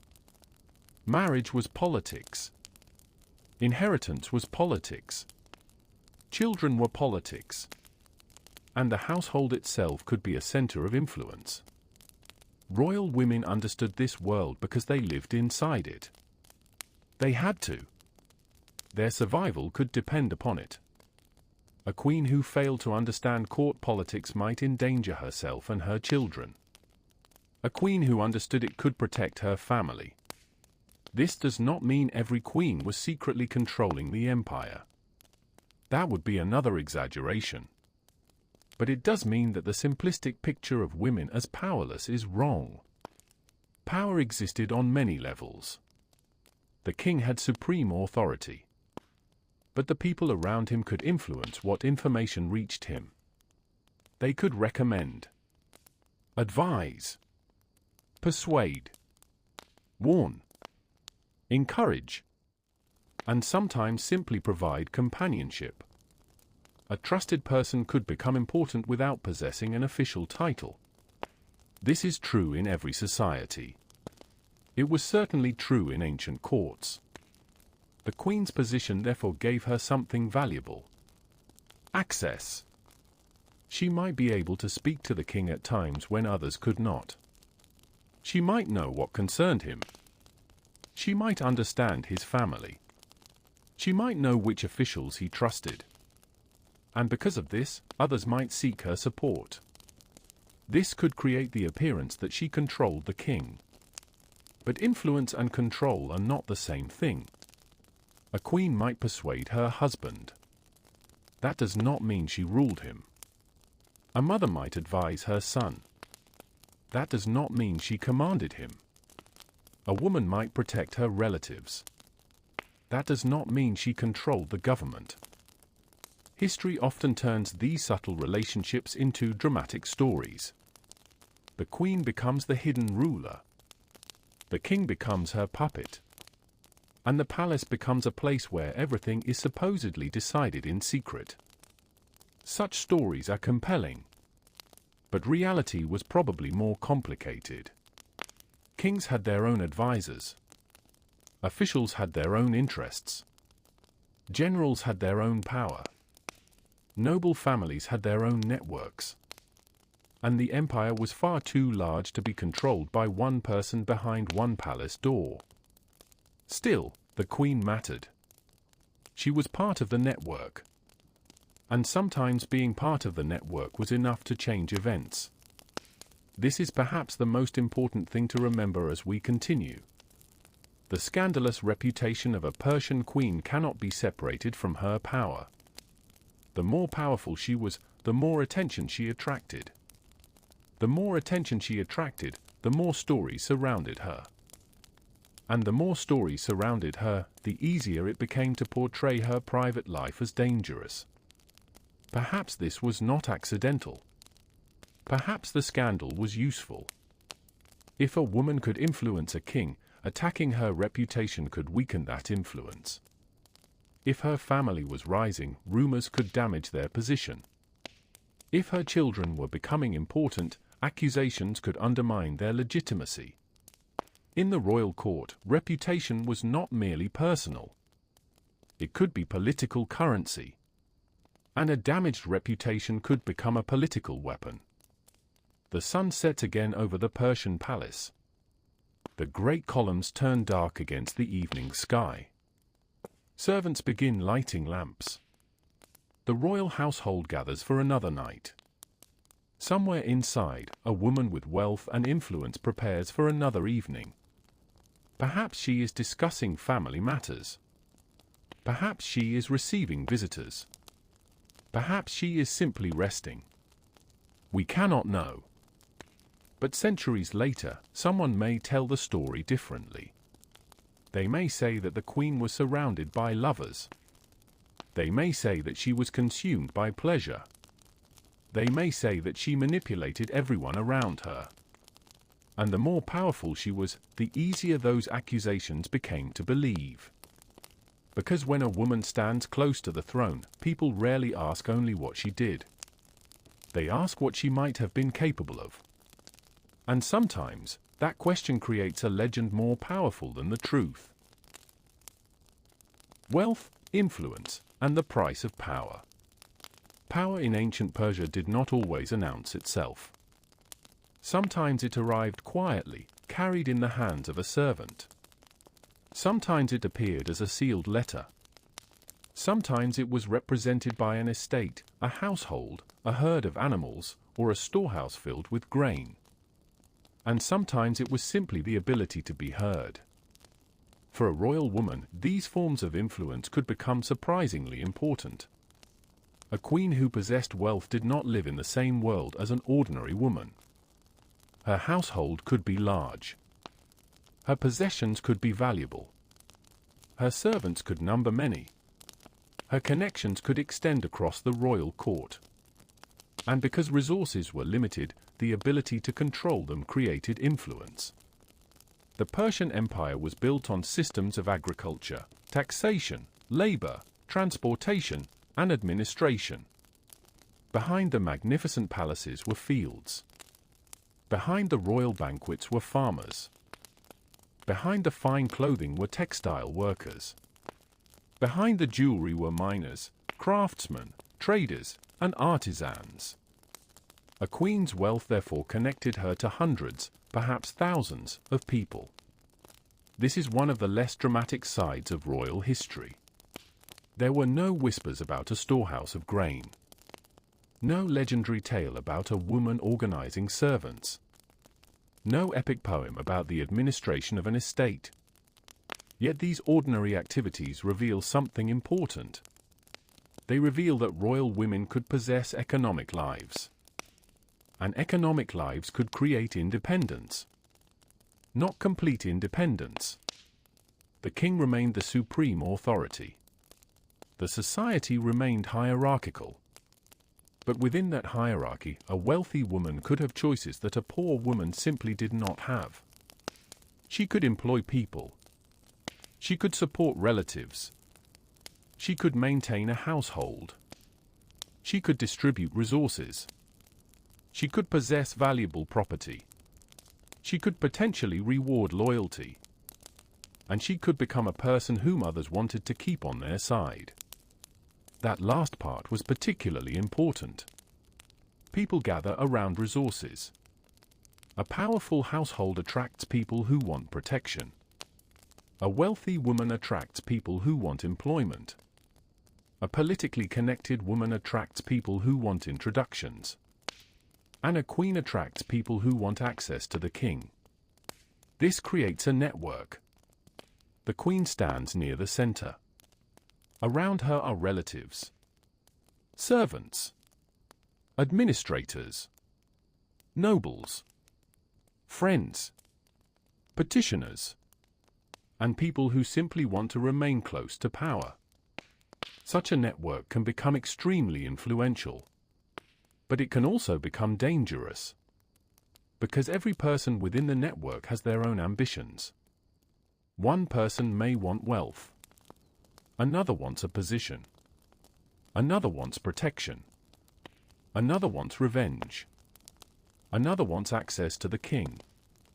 The queen cannot always know what everyone wants. And not everyone who approaches her is loyal. This was the hidden danger of royal life. Trust became valuable. But trust was difficult. A queen might have servants who had served her household for years. She might trust certain relatives. She might rely upon administrators. But every relationship created another opportunity for information to escape. A private conversation might be repeated. A family disagreement might become public. A gift might be misunderstood. And a relationship might be exaggerated. The palace was therefore a place of both intimacy and surveillance. People lived close together, but they did not necessarily trust one another. This environment could encourage secrecy. A queen might choose her companions carefully. She might limit access. She might communicate through trusted servants. She might keep certain matters within the family. And these ordinary precautions could later be interpreted as evidence that she was hiding something. This is one of the recurring problems in stories about powerful women. Privacy itself can become suspicious. If a woman has no privacy, people criticize her lack of openness. If she protects her privacy, people assume she has something to hide. The queen could hardly win. And the same problem applied to her relationships with men. A woman in the royal court would inevitably interact with men. Administrators, relatives, messengers, officials, guards, visitors, nobles, foreign representatives. A simple conversation could be transformed into something more dramatic by someone determined to create a scandal. This is especially true when the woman already has a reputation for influence. People are more likely to suspect hidden motives when they believe someone is powerful. A queen does not need to do anything extraordinary. Her position alone can make ordinary behavior look extraordinary. She speaks to a nobleman. Why? She receives a letter. From whom? She gives a gift. Why? She spends time away from the main court. Where did she go? The questions never end. And eventually, a story can grow around those questions. But perhaps the greatest form of influence available to a royal woman was motherhood. The children of the royal household represented the future. A queen who had sons could have enormous personal stakes in succession. She might want to protect them. She might want them to remain close to the king. She might want them to receive education, resources, and loyal supporters. And other families might also care deeply about which prince became important. Succession could therefore turn family relationships into political struggles. A mother supporting her child might be seen by one person as natural. Another might see it as dangerous ambition. A queen protecting her son's interests might become accused of plotting. A queen defending her family might be described as ruthless. Again, the same action could produce very different stories. And once a woman became associated with political ambition, stories about her private behavior could become even more damaging. The image of the immoral queen and the image of the ambitious queen often fit together. The woman was no longer simply powerful. She was portrayed as using every possible means to gain influence. Her beauty became a weapon. Her relationships became strategies. Her wealth became corruption. Her intelligence became manipulation. Her confidence became arrogance. The human being disappeared. The stereotype remained. Yet the actual Persian royal women were almost certainly far more complicated. They lived within a society with strict expectations. They also possessed opportunities unavailable to most people. They could be constrained and powerful at the same time. They could be protected and watched at the same time. They could enjoy luxury while carrying heavy responsibilities. And they could influence others while still being subject to the authority of the king. That contradiction is essential. It is also what makes their stories worth telling. Because perhaps the most interesting question is not whether a particular queen was unusually scandalous. Perhaps the more revealing question is what happened when a woman gained enough power that people could no longer ignore her. Some admired her. Some depended upon her. Some feared her. Some envied her. And some may have wanted her reputation destroyed. The palace settles again beneath the evening sky. The courtyards grow quiet. The servants withdraw. The guards continue their watch. Inside the royal household, wealth surrounds the queen. But wealth cannot protect someone from every danger. Power cannot silence every rumor. And a royal title cannot control what people say after the doors close. The queen may possess gold, land, servants, and influence. But the one thing she cannot possess completely is her own reputation. Once others begin telling her story, it no longer belongs entirely to her. And soon, the rumors will become darker. They will move from questions about influence to accusations about her private life. That is where the legend of the perverted queen begins to take its most dramatic form. Truth or ancient propaganda? When rumor becomes history. There is a moment when a rumor changes. At first, it is only something people say. Then someone writes it down. And once words are written, they can survive long after everyone who originally heard them is gone. This is where the ancient Persian queen becomes especially difficult to understand. The stories about her may have traveled through generations before reaching the writers who preserved them. A conversation became a rumor. The rumor became a tradition. The tradition became a written account. And eventually, the written account became what later generations called history. But history and memory are not always the same thing. Ancient writers were not modern historians. They did not have access to every archive. They could not interview every witness. They could not compare thousands of documents with archaeological evidence. They depended on what they could see, what they were told, and what earlier writers had recorded. Sometimes they were careful. Sometimes they were not. Sometimes they openly admitted uncertainty. And sometimes a dramatic story was simply too interesting to leave out. This matters enormously when the subject is scandal. A tale about a queen behaving modestly is unlikely to travel far. A tale about a queen surrounded by secret relationships is much more memorable. People remember shocking stories. They repeat them. They decorate them. They make them easier to understand. Eventually, the story can become larger than the event that created it. Imagine a rumor beginning in a palace courtyard.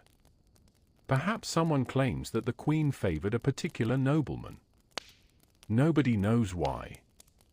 Another person suggests that the two were unusually close. Someone else remembers seeing them together. Soon, the story has changed. They were not simply together. They were meeting secretly.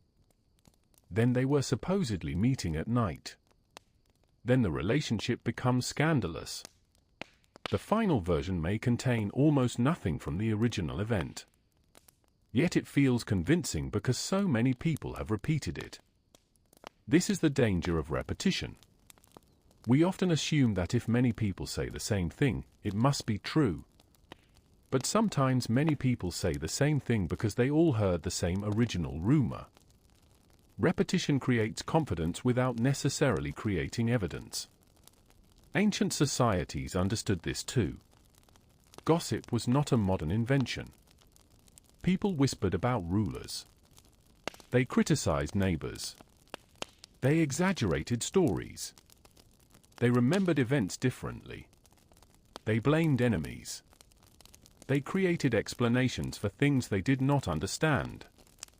The Persian royal court was simply a particularly powerful place for such stories to develop. Because what happened to a queen could affect an entire dynasty. If her reputation suffered, her relatives could suffer. If her son was involved in succession struggles, her reputation could become politically important. If her family had enemies, rumors could become weapons. And if a foreign writer disliked the Persian court, stories of royal excess could fit neatly into a larger narrative. This is where propaganda enters the story.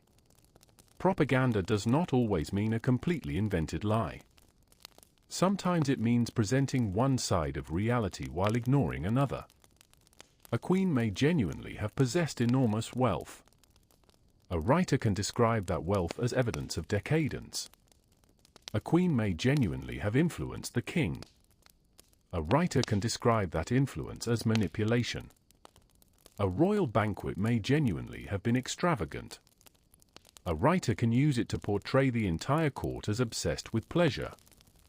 The facts may exist, but the interpretation changes. And interpretation can transform reputation. The ancient Persian Empire was enormous and powerful. To its enemies, it could represent a threat.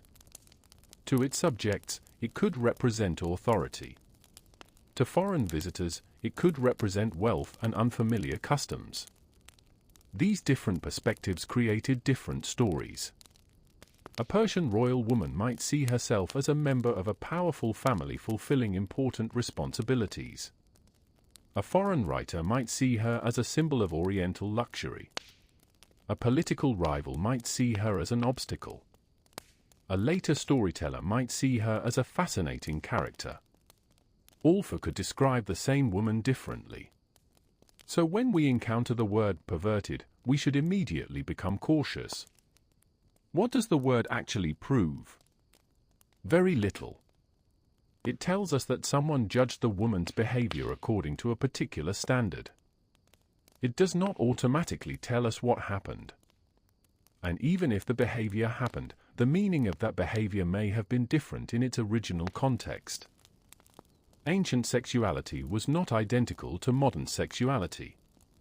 Marriage customs differed. Royal relationships differed. Social expectations differed.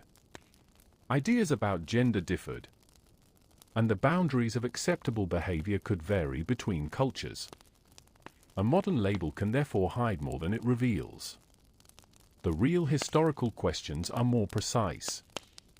Who made the accusation? When? Why? What evidence did they have? Were other sources independent? Does archaeology support the story? Does the administrative record show anything related? Could the story have served a political purpose? These questions turn scandal into history. And sometimes the answers are disappointing. There may be no definitive evidence. There may only be a single ancient account. There may be contradictory versions. There may be centuries between the alleged event and the surviving text. But uncertainty does not make the story useless. Quite the opposite. Uncertainty tells us something important about the ancient world. It reminds us that many people who once lived powerful lives have become almost invisible. We have fragments of their world. Not the whole thing. A palace wall survives. A tablet survives. A seal survives. A few names survive. A story survives. But the ordinary conversations are gone. The private thoughts are gone. The emotions are gone. The small details of daily life are gone. And so the historian must resist the temptation to fill every silence with imagination. This is especially important for women. Ancient histories were often written by men. They frequently focused on kings, generals, wars, and political decisions. Women's lives were recorded less consistently. When women appear, they can sometimes appear suddenly, dramatically, and without context. A queen may enter the story because she supposedly influenced a king. A princess may appear because of a marriage. A mother may appear because of succession. A woman may be remembered because of a scandal. But what happened during the thousands of ordinary days between those dramatic moments? We rarely know. Perhaps she managed her household. Perhaps she raised children. Perhaps she oversaw workers. Perhaps she traveled. Perhaps she exchanged gifts. Perhaps she simply lived. The silence is enormous. And yet the scandal survives. That tells us something about what ancient writers considered worth remembering. They remembered extraordinary events. They remembered conflict. They remembered power. They remembered behavior they considered unusual. And sometimes, they remembered women because their stories were entertaining. The queen therefore became trapped between history and storytelling. The real woman may have been complicated. The surviving story is simple. She was powerful. She was wealthy. She was surrounded by luxury. She was accused of unusual behavior. And eventually, she became legendary. But the deeper we look, the more uncertain the picture becomes. Perhaps that is exactly where the truth is hiding. Not inside the loudest accusation, but inside the quiet evidence that remains when the scandal is stripped away. The palace is silent now. The great rooms are dark. The queen's footsteps disappeared thousands of years ago. But the stories remain. And in the next part, we will look at one of the most important questions of all. Why were powerful women so often turned into villains? Because sometimes the scandal says less about the woman being accused and much more about the people telling the story. The dangerous woman. There is an old pattern in the stories of powerful women. First, the woman becomes powerful.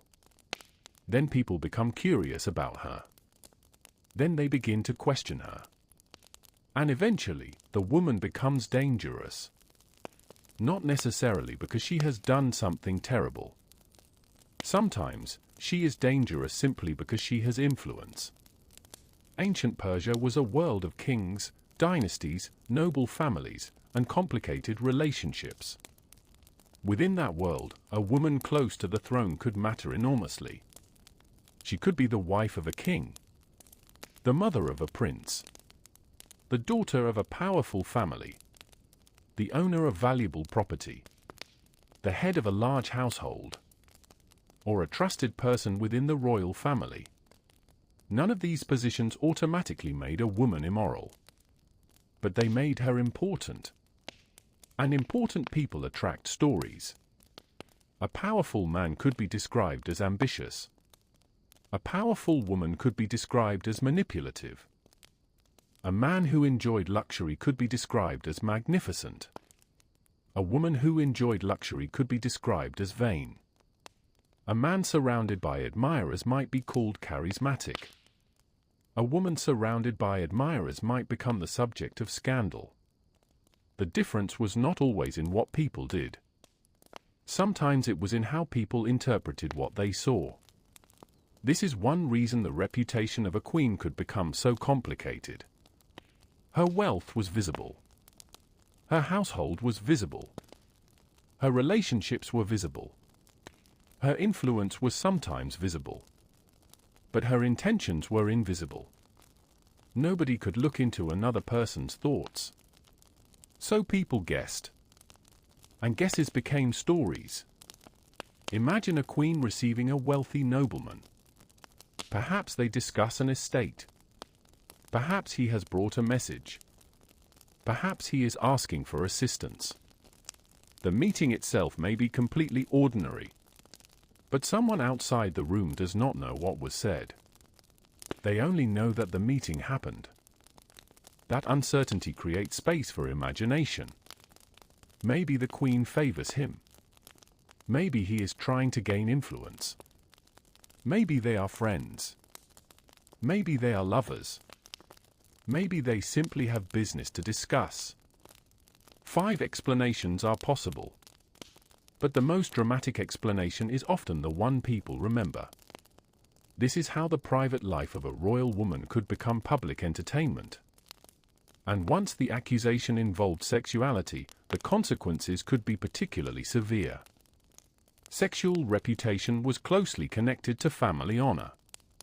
A scandal surrounding a queen could therefore affect more than the woman herself.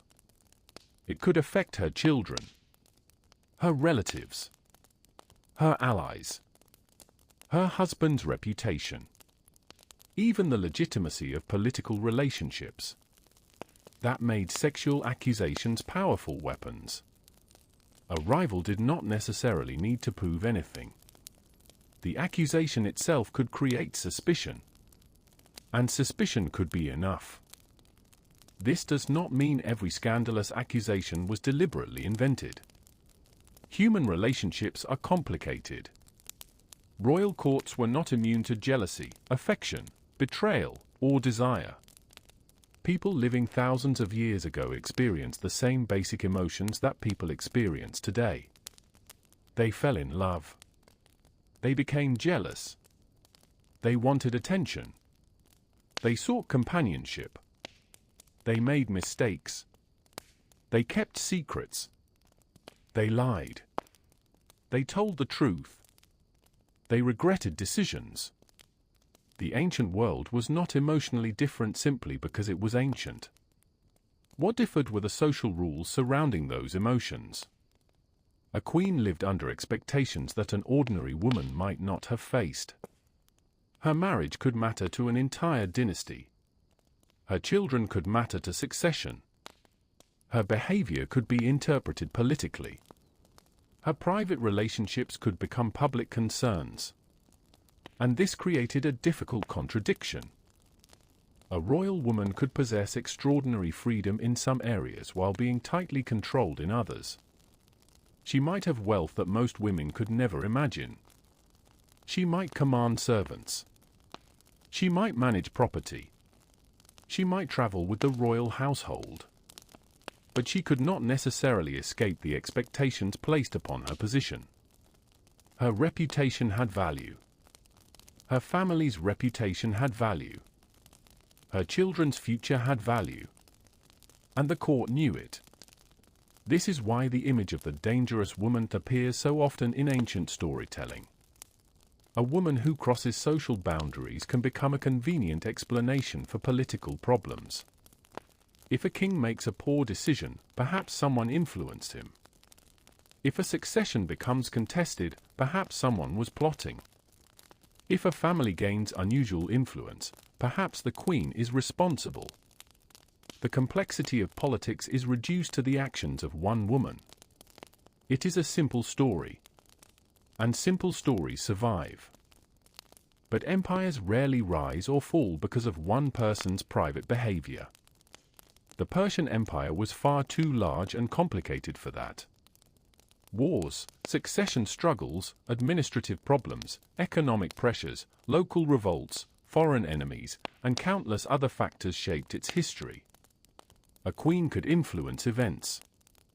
But she was only one part of a much larger system. This is where historical storytelling can become unfair.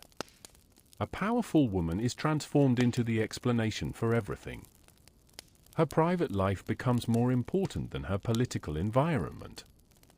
Her personality becomes more important than the institutions around her. Her alleged desires become more important than the decisions of kings and officials. The woman becomes the story. The empire disappears behind her. Yet if we step back, another picture emerges. We see a vast civilization.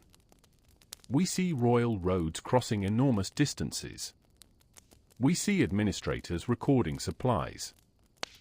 We see workers producing textiles. We see farmers cultivating fields. We see merchants moving goods. We see armies traveling across provinces. We see palaces filled with people from different regions. And within this enormous world lived women whose experiences varied enormously. Some were royal. Some were noble. Some worked. Some managed households. Some lived comfortably. Some struggled. Some left records. Most did not. The perverted queen is therefore only one small figure within a much larger history of Persian women. Perhaps she was genuinely scandalous. Perhaps she was not. Perhaps the truth lies somewhere between. Maybe she lived a private life that included behavior considered unusual by some people of her time. Maybe her enemies exaggerated it. Maybe later writers made it even more dramatic. We simply cannot turn uncertainty into certainty. But we can still listen to the whispers. Not because every whisper is true. Because every whisper tells us something. It tells us what people feared. It tells us what people found shocking. It tells us what kind of behavior could damage a woman's reputation. And it tells us how closely power and morality were connected. The night settles over the ruins of the Persian palace. The stones that once echoed with voices are silent now. No servant remains in the corridors. No queen waits behind the curtains. No messenger approaches the doors. Only the wind moves through the ancient remains. And yet the stories remain alive. Perhaps that is the strangest form of immortality. The queen lost her palace. She lost her wealth. She lost her household. She lost the people who knew her personally. But she did not completely lose her name. The world remembered the rumor. And perhaps, after thousands of years, our task is not to decide immediately whether the rumor was true. Perhaps our task is to look beyond it. To find the woman beneath the accusation. To understand the world that surrounded her. And to ask one final question. If the queen really was as scandalous as the stories claim, why did the stories need to make her so extraordinary? And if she was not, who benefited from making her that way? The woman behind the legend. After thousands of years, the palace is gone. The walls that once separated the royal household from the outside world have become ruins. The footsteps of servants have disappeared. The voices of nobles have faded. The lamps that once burned through the night are long extinguished. And yet, somehow, the stories remain. This is the strange power of memory. A person can lose everything that surrounded them and still survive in the imagination of people who were born thousands of years later. The queen we have followed through these whispers is one such figure. But now, at the end of our journey, we must ask something simple. Who was she really? The honest answer is frustrating. We may never know completely. Ancient history rarely gives us the luxury of certainty when we are dealing with private lives. The surviving records were not written to tell us everything. Royal inscriptions celebrated kings and achievements. Administrative tablets recorded supplies, workers, payments, and resources. Foreign writers recorded what they considered important. Later historians collected earlier stories. And somewhere between all of these sources, the lives of individual women became fragmented. We are left with pieces. A name. A family connection. A position. A story. A rumor. Perhaps an accusation. But not the entire person. That missing part is important. Because the queen was not born as a legend. She was born as a human being. She had a childhood. She had relatives. She learned the customs of her world. She experienced ordinary days. She probably had favorite foods, familiar places, people she trusted, and people she disliked. She may have laughed. She may have worried. She may have become angry. She may have been proud. She may have been afraid. None of those things appear in the dramatic stories. History often remembers people through their most unusual moments. But a life is mostly made of ordinary moments. Perhaps the queen spent many mornings dealing with household affairs. Perhaps she listened to administrators. Perhaps she supervised servants. Perhaps she discussed family matters. Perhaps she cared for children. Perhaps she managed resources. Perhaps she attended ceremonies. Perhaps she simply sat quietly while the palace moved around her. These things sound ordinary, but they were her life. The scandal, if there was one, would have been only a small part of it. Yet history has a strange habit. The unusual survives. The ordinary disappears. 1,000 peaceful evenings can vanish from the record. One accusation can survive forever. This is why the title we have given this story should be understood carefully. The Most Perverted Queen in Ancient Persia. It is dramatic. It is provocative. It is designed to make us curious. But history itself does not provide a reliable ancient ranking of Persian queens based on sexual behavior. There is no surviving Persian document announcing that one queen was the most immoral. The phrase belongs to modern storytelling. The ancient world gives us something more complicated. It gives us accusations. It gives us rumors. It gives us examples of royal luxury. It gives us evidence that women could possess wealth and influence. And it gives us stories about powerful women that were sometimes written by people with their own political and cultural agendas. That distinction matters. Because once we remove the sensational label, the queen becomes much more interesting. She becomes a woman living in one of the greatest empires of the ancient world. A woman surrounded by wealth. A woman living within a system dominated by kings and powerful families. A woman who could possess privileges unavailable to most people. A woman who could also face expectations and political pressures that ordinary people never experienced. She could be both privileged and restricted. Powerful and vulnerable.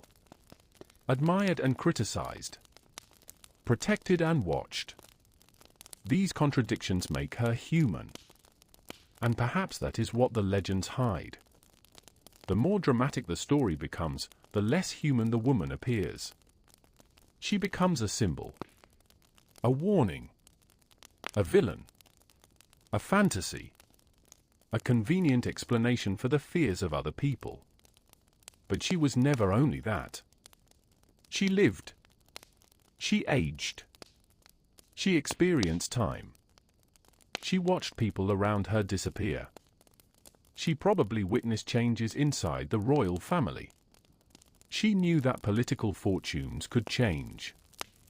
One family could rise. Another could fall. A trusted official could become an enemy. A prince could become a rival. A king could die. A new ruler could change everything. For someone living inside a royal court, uncertainty was part of life. And perhaps this explains why reputation mattered so much. When political power could change quickly, people needed alliances. When alliances could change, trust became valuable. When trust became valuable, rumors became dangerous. A queen could spend years building relationships. A single accusation could damage them. The irony is that the queen may never have been able to control the story told about her. While she lived, she might have answered accusations. She might have defended herself. She might have explained her actions. She might have confronted her enemies. But once she died, her voice disappeared. Other people remained. They told the story. And the story changed. Generation after generation, details could be added. The palace became more luxurious. The queen became more beautiful. Her relationships became more dramatic. Her desires became more extreme. Her enemies became more numerous. And eventually, the historical woman became almost impossible to recognize. This is how legends are born. Not from nothing, but from fragments. A real person. A real palace. A real political system. A real reputation. A few surviving accounts. And centuries of storytelling. The result is something that feels historical because it contains pieces of history. But it may no longer represent the original person. Perhaps that is why the most responsible way to tell this story is not to shout the accusation louder. It is to lower our voices. To step back. To look at the palace quietly. To imagine the woman before the legend. Before the scandal. Before the judgment. Before strangers gave her a reputation. Imagine her simply as a person. A woman standing somewhere inside an ancient Persian palace while evening light passes across the stone. Perhaps she is speaking with a servant. Perhaps she is thinking about her family. Perhaps she is preparing for another ceremony. Perhaps she is completely unaware that thousands of years later, people will still be discussing her. The palace around her is alive. The empire is alive. The world is alive. And for one brief moment, she is not a legend. She is simply there. Then the years pass. The empire changes. The palace becomes silent. The people disappear. And only fragments remain. Maybe that is the real lesson of her story. Not that she was the most perverted queen. Not that she was the most innocent. But that history can never completely recover a human life from a handful of surviving stories. Sometimes the truth is hidden not in what was written, but in everything that was never written down.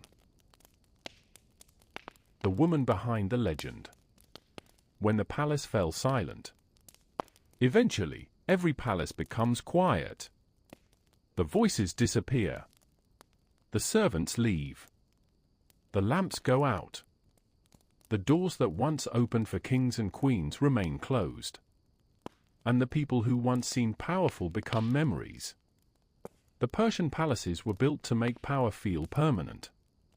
Their stone columns rose toward the sky. Their stairways carried visitors toward magnificent halls. Their walls displayed the authority of kings. Their treasures represented the wealth of an enormous empire. But stone cannot stop time. Centuries passed. Dynasties changed. Armies arrived. New rulers replaced old rulers. The royal households disappeared. And the women who once lived within those magnificent walls became almost invisible. Yet their stories survived. Sometimes in inscriptions. Sometimes in administrative records. Sometimes in foreign histories. And sometimes in rumors. The queen at the center of our story belongs to that last category as much as any other. Her reputation survived because someone remembered something about her? Or believed they remembered something. Perhaps an ancient writer had heard an accusation. Perhaps a political rival had spread a story. Perhaps a later storyteller transformed an old rumor. Perhaps several different women and several different traditions became mixed together over time. We cannot always know. But there is something we can know. The ancient Persian world was far more complicated than the legend suggests. Its women were not all powerless. Its queens were not all trapped in private rooms. Its royal women could possess wealth. They could manage households. They could control resources. They could participate in economic life. They could influence family relationships. They could become important political figures. And they could also become targets of gossip. These realities existed together. A woman could be powerful and still live under restrictions. She could possess wealth and still be expected to obey social rules. She could influence the king and still depend upon him. She could enjoy extraordinary luxury and still fear the consequences of political change. That contradiction is perhaps the most honest way to understand the lives of royal women. They were neither helpless prisoners nor completely free rulers. They lived inside systems of power. And they learned how to survive within them. Some may have been ambitious. Some cautious. Some generous. Some cruel. Some affectionate. Some calculating. Most were probably a mixture of all these things. Just like everyone else, the ancient world was not populated by heroes and villains. It was populated by people. People who wanted security. People who wanted love. People who wanted wealth. People who wanted their children to survive. People who feared losing what they had. People who sometimes made wise decisions. And people who sometimes made terrible ones. The queen we have been discussing was almost certainly more complicated than her reputation. Even if some of the stories were based on genuine events, the surviving version could never contain the whole woman. A private relationship does not explain an entire life. A political mistake does not define an entire person. A rumor does not reveal someone's thoughts. And an accusation does not automatically become truth simply because it survived. Perhaps the most remarkable thing is that the queen's reputation survived at all. Thousands of years is an extraordinary amount of time. Languages changed. Religions changed. Borders disappeared. Cities were rebuilt. Empires rose and fell. The world transformed again and again. Yet someone continued telling the story. The details changed. The meaning changed. But the fascination remained. Why? Because people have always been curious about what happens behind palace doors. They want to know how the powerful live when nobody else is watching. They want to know whether wealth changes people. Whether power corrupts. Whether rulers secretly behave differently from ordinary people. And perhaps most of all, they want to know whether the stories about the powerful are true. That curiosity has never disappeared. Today, we still read about royal scandals. We still speculate about famous people. We still discuss private lives. We still turn rumors into stories. The technology has changed. Human curiosity has not. And perhaps that is why an ancient Persian queen can still seem strangely familiar. She lived in a world of stone palaces and horse-drawn journeys. We live in a world of cities, screens, and instant communication. But the desire to know what happens behind closed doors remains. The final image is therefore not one of scandal. It is one of silence. Imagine the Persian palace at night. The sky is dark. The stars shine above the ancient stones. The great columns stand quietly. No banquet is taking place. No messenger is rushing through the courtyard. No servant is carrying a royal garment. No nobleman waits for an audience. The palace is empty. And somewhere within those silent ruins are traces of people who once believed their world would last forever. The queen is gone. The king is gone. The servants are gone. The people who whispered about her are gone. Even the people who defended her are gone. Only the story remains. And perhaps we should leave it there. Not with certainty. Not with another accusation. But with a question. Was she truly the most perverted queen in ancient Persia? We cannot honestly say so. There is no reliable historical evidence that allows us to make such a definitive judgment. Perhaps she was scandalous. Perhaps she was misunderstood. Perhaps she was both. Perhaps the truth was ordinary, while the legend was extraordinary. And perhaps that is why the legend survived. Because ordinary truth disappears quietly. Scandal travels. But tonight, after traveling through the palace, the whispers, the wealth, the power, the rumors, and the stories, we can finally let the palace become quiet again. The ancient lamps disappear one by one. The corridors fall into darkness. The wind moves gently across the stone. And the last whispers fade into the night. The queen remains only as a fragment of memory. Not a monster. Not a saint. Not simply a scandal. But a human being who lived, loved, struggled, possessed power, and eventually disappeared into history. And now, thousands of years later, all we can do is listen carefully to the fragments she left behind. Then allow the silence to return. Good night. The women history forgot. The ordinary lives behind the palace. For every queen whose name survived, there were thousands of women whose names disappeared. They lived beneath the same vast Persian sky. They walked along dusty roads beneath the same burning sun. They listened to the same evening winds moving across fields and stone walls. But history rarely remembered them. When we imagine ancient Persia, our minds naturally travel toward the great palaces. We see towering columns, royal processions, magnificent clothing, precious metals, foreign ambassadors, kings seated beneath elaborate canopies. And somewhere among all that splendor, we imagine the queen. Powerful, wealthy, surrounded by servants, perhaps surrounded by rumors as well. But outside those royal walls was another Persia. A quieter Persia. A Persia of farmers, craftsmen, merchants, servants, mothers, children, and workers. And women were everywhere within it. Some worked inside households. Some participated in agricultural life.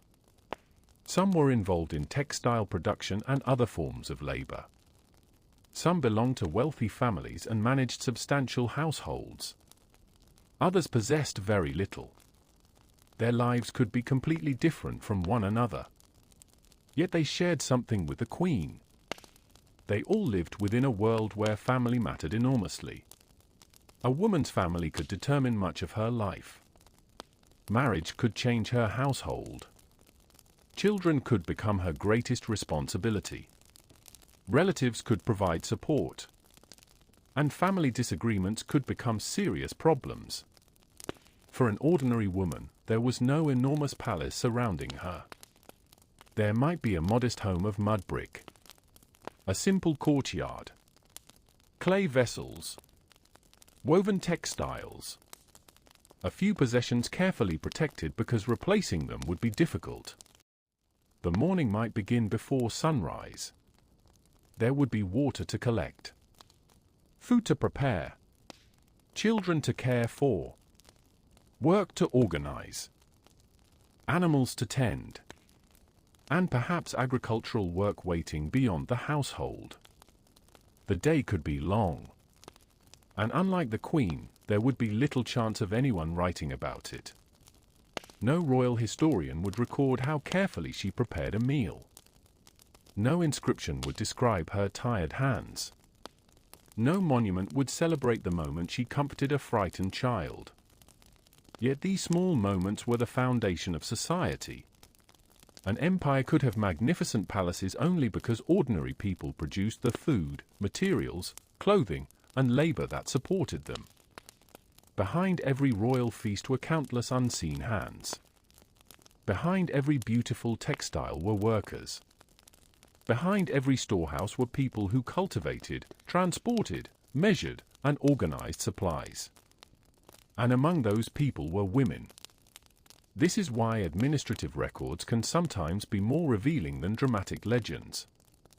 A story about a queen may tell us what someone wanted people to believe. A simple record of provisions can tell us that a woman actually existed within an economic system.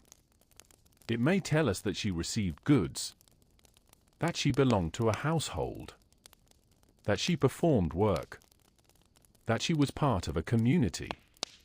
The information may appear incredibly ordinary, but ordinary evidence is precious.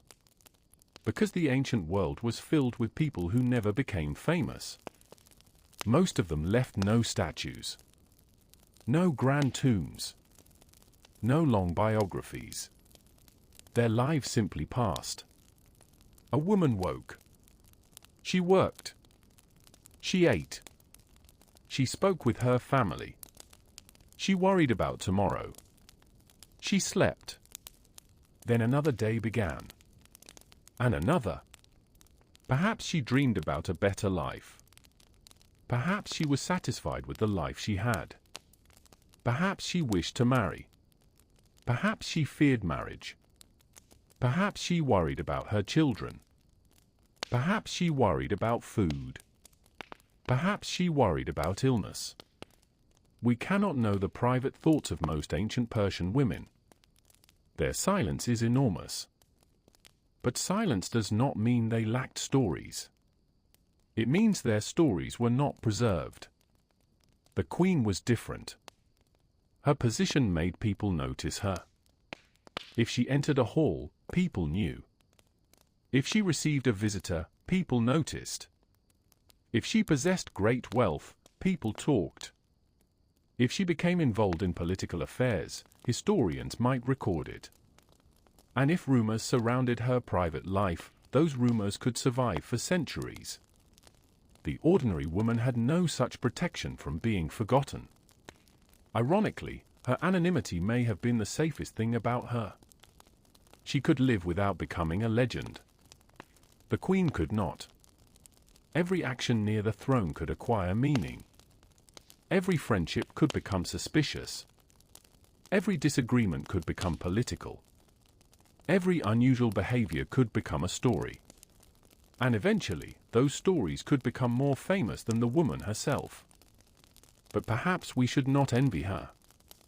Because behind the luxury was responsibility. Behind the jewelry was expectation. Behind the palace walls was constant observation. The ordinary woman might have had fewer possessions. But she also lived outside the intense attention of the royal court. Her world was smaller. Her problems were immediate. Food. Family. Work. Weather. Security. The queen's problems were larger. Inheritance. Political alliances. Family rivalries. Court influence. Reputation. Succession. The two worlds were separated by enormous differences in wealth. But both were governed by the same unavoidable rhythm. Morning. Work. Evening. Sleep. And eventually, death. That final equality is easy to forget when looking at ancient royalty. The palace makes rulers appear almost immortal. Their statues are enormous. Their monuments are permanent. Their names are carved into stone. But the people themselves were mortal. The queen eventually disappeared. So did the servants. So did the king. So did the workers who maintained the palace. The magnificent world they knew became ruins. And the women whose names were never written disappeared even more completely.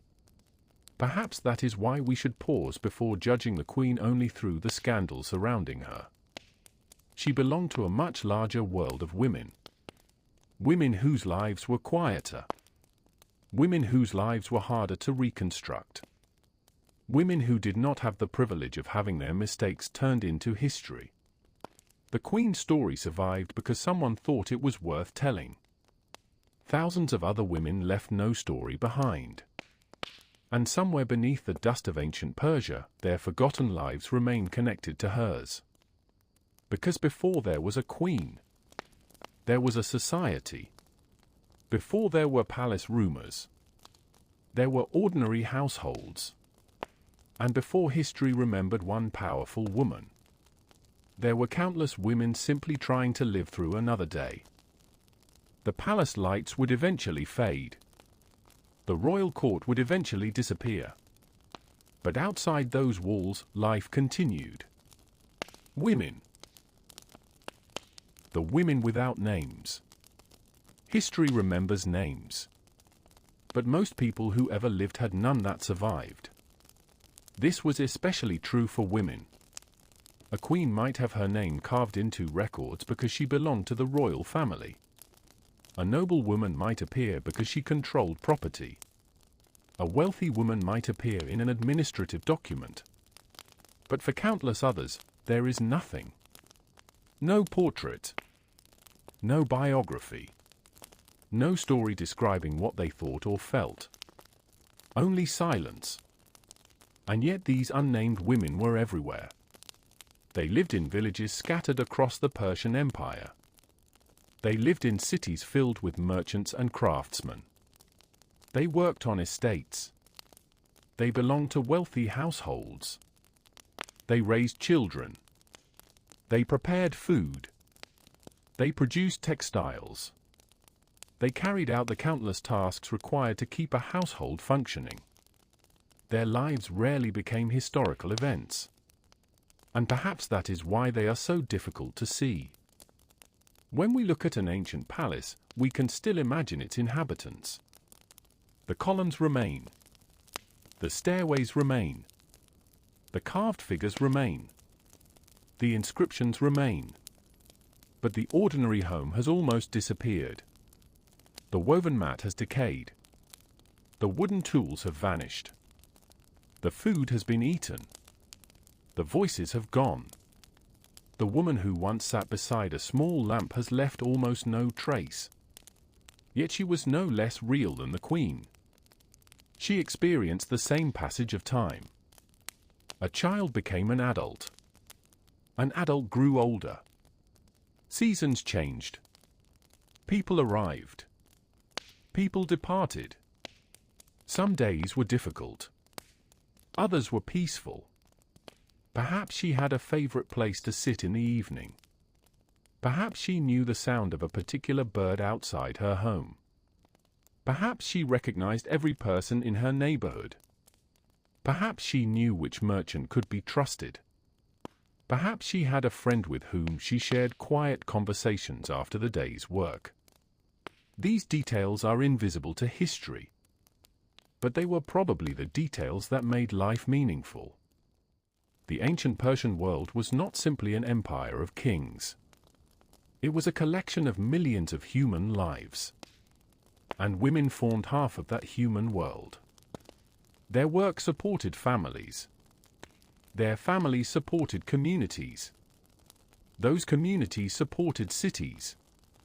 And those cities formed part of the enormous imperial system. The palace could not exist without them. This is easy to forget when looking at monuments. A great stone staircase tells us about royal power. It does not tell us about the workers who helped build it. A royal banquet tells us about wealth. It does not show the people who prepared the food. A beautiful garment tells us about luxury. It does not tell us about everyone who produced the fibers, spun the threads, dyed the materials, and assembled the finished textile. Behind every visible object was an invisible world of labor. And women were part of that world. Some women worked within organized production. Others worked within households. Some may have had considerable economic independence for their time. Others had very little control over their circumstances. There was no single experience of being a woman in ancient Persia. A wealthy woman and a poor woman could inhabit completely different worlds. A woman connected to the royal court could possess resources that an agricultural family could never imagine. A village woman might measure wealth in grain, livestock, tools, and food stored for the next season. For one woman, a gold ornament might be an ordinary possession. For another, a single good piece of clothing could represent considerable value. Their differences were enormous.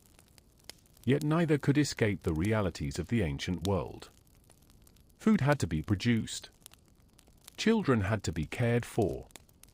Families needed protection. Work had to be completed. And life could change suddenly. A failed harvest could affect an entire household. A death could change a family. A marriage could reshape relationships. A political conflict could reach even distant communities. The great empire was never separate from ordinary life. It was built from it. This also helps us understand the royal women differently. The queen was not living in an isolated fantasy world. Her household depended upon the same economic systems. Food arrived from somewhere. Clothing came from somewhere. Workers came from somewhere. Animals came from somewhere. Messages traveled along roads maintained by countless people. The palace was connected to the wider empire by an enormous network. The queen stood near the top of that network. But she still depended upon it. And perhaps this is one of the most fascinating contradictions of royal life. The most powerful people could appear completely independent. Yet their comfort depended upon thousands of other people. The queen could possess extraordinary wealth. But someone had to produce the wealth. She could wear beautiful textiles. But someone had to make them. She could enjoy elaborate meals. But someone had to grow and prepare the food. She could live beneath magnificent architecture. But someone had to build and maintain it. Her world rested upon the labor of people whose names were never remembered. This does not make the queen insignificant. It makes her part of something much larger. And it reminds us that the story of one royal woman cannot represent all Persian women. Some women had power. Some had wealth. Some worked. Some suffered. Some benefited from the imperial system. Some were constrained by it. Some may have been ambitious. Others may have wanted nothing more than peace. There was no single Persian woman. There were millions. And most of them disappeared without leaving a written story. Perhaps that is why the ancient queen's scandal seems so enormous. A single accusation survives. Thousands of ordinary lives do not. One rumor can occupy pages. A lifetime of honest work can vanish completely. One royal relationship can become legendary. A mother raising 5 children may become nothing more than an invisible archaeological trace. This is not because her life was unimportant. It is because history has always been selective. It remembers what was written, what was preserved, what someone considered worth recording, and sometimes what people found shocking. That is why we should be careful with stories about this most perverted queen. The scandal survived because it was unusual. But unusual does not mean representative. The queen's private life, whatever the truth behind the surviving stories, tells us only a small part of Persian women's history. The larger story is quieter. It is the story of women waking before sunrise. Women carrying water. Women preparing food. Women working with textiles. Women managing households. Women raising children. Women participating in the economy. Women negotiating family relationships. Women living through war, prosperity, hardship, celebration, and ordinary days. Most of them left no names. but they were there. And when we imagine ancient Persia tonight, perhaps we should imagine them too. Not as shadows, not as background figures, but as people. People whose lives mattered even when nobody wrote them down. The queen may have had a palace. The unnamed woman may have had a small home. But both watched the same moon rise over Persia. Both knew the darkness of night. Both eventually became part of the past. And perhaps, in the quietest sense, that makes their stories equal. Because in the end, the palace disappears. The household disappears. The gold disappears. The rumors disappear. What remains is only the faintest trace of human lives that once existed. And among those traces are thousands of women whose names we will never know. Yet tonight, for a moment, we remember them. And as the Persian night grows deeper, we can slowly return to the palace. The last whisper of the Persian palace. When the royal world changed. The palace had once seemed eternal. Its columns rose above the surrounding landscape. Its courtyards filled with movement. Its halls carried the voices of kings, queens, servants, soldiers, and visitors from distant lands. For generations, it represented power. But no palace remains unchanged forever. The world around it continued moving. Kings died. Princes grew older. Families competed. New rulers appeared. Old alliances disappeared. And eventually, even the greatest royal household could become a memory. The Persian Empire itself was never a single unchanging world. It was vast.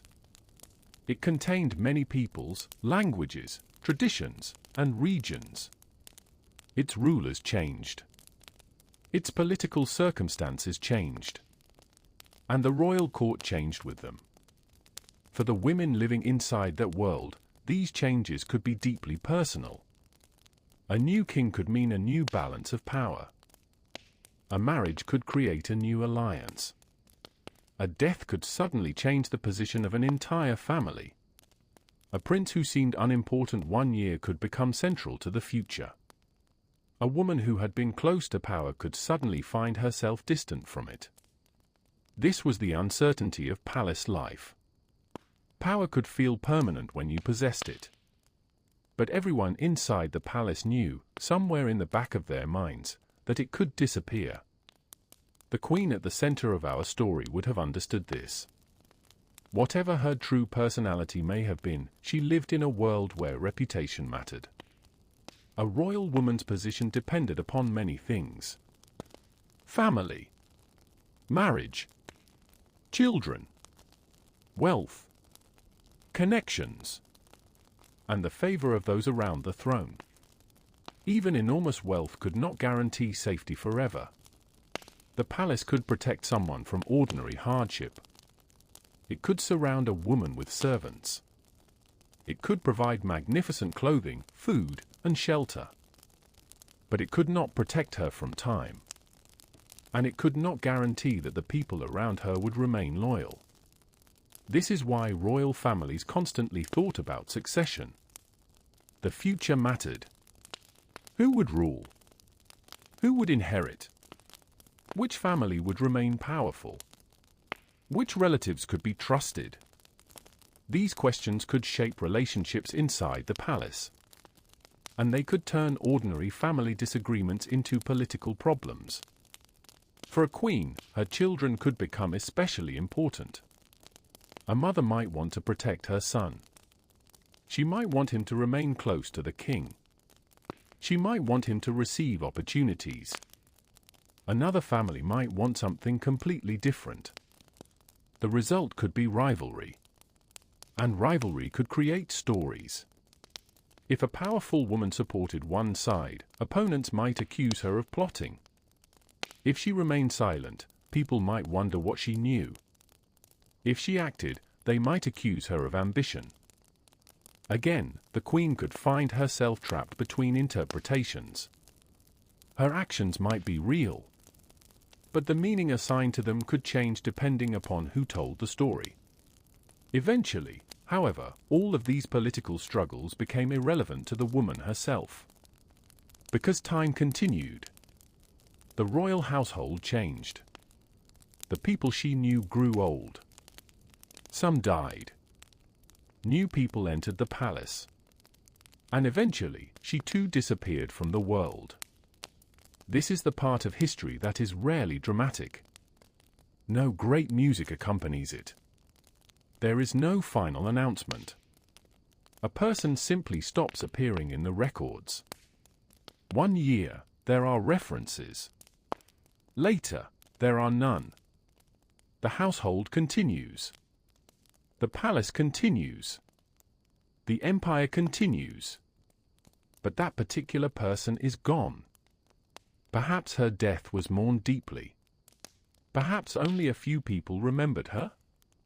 Perhaps her possessions were divided among relatives. Perhaps her household continued under another woman. We simply do not know. And that uncertainty is strangely peaceful, because it reminds us that historical people were not thinking about becoming historical. They were simply living. The queen was not waking each morning thinking about how future generations would describe her. She was probably thinking about immediate things. Her family. Her responsibilities. Her relationships. Her household. Her own concerns. The scandal that later generations attached to her may have been invisible to her. Or perhaps it was very real and deeply troubling. Either way, we cannot enter her mind. We can only look at the fragments. And eventually, even those fragments become quieter. The great Persian royal world changed. Other rulers came. Other palaces became important. Other women entered history. The old queen became part of the past. But stories rarely disappear completely. They move. They travel from one person to another. They cross languages. They cross cultures. They are repeated by people who never met the person at their center. Each retelling changes something. A small detail becomes larger. A suspicion becomes an accusation. An accusation becomes certainty. And eventually, the woman who once lived becomes a character in a story. This may be what happened to the mysterious queen. Perhaps the original event was small.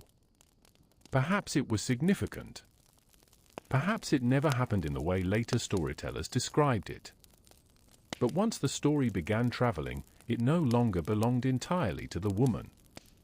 It belonged to everyone who repeated it. And that is why the final chapter of her story cannot simply be about scandal. It has to be about memory. Because memory is imperfect. It preserves some things and destroys others. It remembers the unusual. It forgets the ordinary. It keeps the rumor. It loses the conversation that might have explained the rumor. And eventually, thousands of years later, someone like us comes looking for the truth. We find fragments. We examine them. We question them. And sometimes, the most honest conclusion is simply, we do not know. The night deepens over the ancient Persian landscape. The palace stands beneath the stars. The royal household is long gone. The queen's footsteps have vanished. But the stone remains. And perhaps, if we listen carefully enough, we can almost imagine the faintest sound of the world that once existed there. A distant voice. The movement of a curtain. A servant walking through a corridor. A quiet conversation behind a closed door. Then silence. The final whisper is not scandal. It is time. And time eventually silences everyone. The last whisper. The palace is quiet now. Not the quiet of midnight during the days of the Persian kings. A different kind of quiet. A quiet that has lasted for centuries. The voices are gone. The servants are gone. The guards who once watched the entrances are gone. The queens who once walked through the courtyards are gone. The kings who believed their names would last forever are gone. Only stone remains. And beneath that stone is the memory of an entire world. Long ago, these halls were alive. People moved through them carrying messages. Servants prepared food. Officials discussed matters of government. Nobles waited for audiences. Foreign visitors arrived with gifts. Musicians performed. Families celebrated. Children grew up. And somewhere within that enormous world lived women whose lives were very different from the stories later told about them. Some were queens. Some were princesses. Some were noble women. Some were servants. Some were workers. Some were mothers. Some were daughters. Most were never remembered. But all of them lived beneath the same ancient sky. The mysterious queen we have followed through these chapters has now become almost impossible to separate from her legend. Perhaps that is the tragedy of historical memory. A person begins as a human being. Then someone tells a story about them. Another person repeats it. Another adds a detail. Another changes the meaning. Centuries pass. And eventually, the story becomes more famous than the person. The queen becomes the scandalous queen. The immoral queen. The dangerous queen. The woman who lived too freely. But those labels cannot contain a human life. No single word can explain someone who lived thousands of years ago. Perhaps she was ambitious. Perhaps she was affectionate. Perhaps she was intelligent. Perhaps she was difficult. Perhaps she was generous. Perhaps she made mistakes. Perhaps some of the accusations against her were true. Perhaps others were completely false. Perhaps the truth was somewhere between them. History does not always give us a final answer. And that can be difficult for us. We like certainty. We like clear heroes. We like clear villains. We want to know who was right. Who was wrong. Who was innocent. Who was guilty. But ancient history often refuses to cooperate. It gives us fragments. And sometimes those fragments contradict one another. The most responsible thing we can do is resist the temptation to turn uncertainty into fact. The queen does not need to be completely innocent to become human. She does not need to be completely guilty either. She only needs to have existed. To have lived.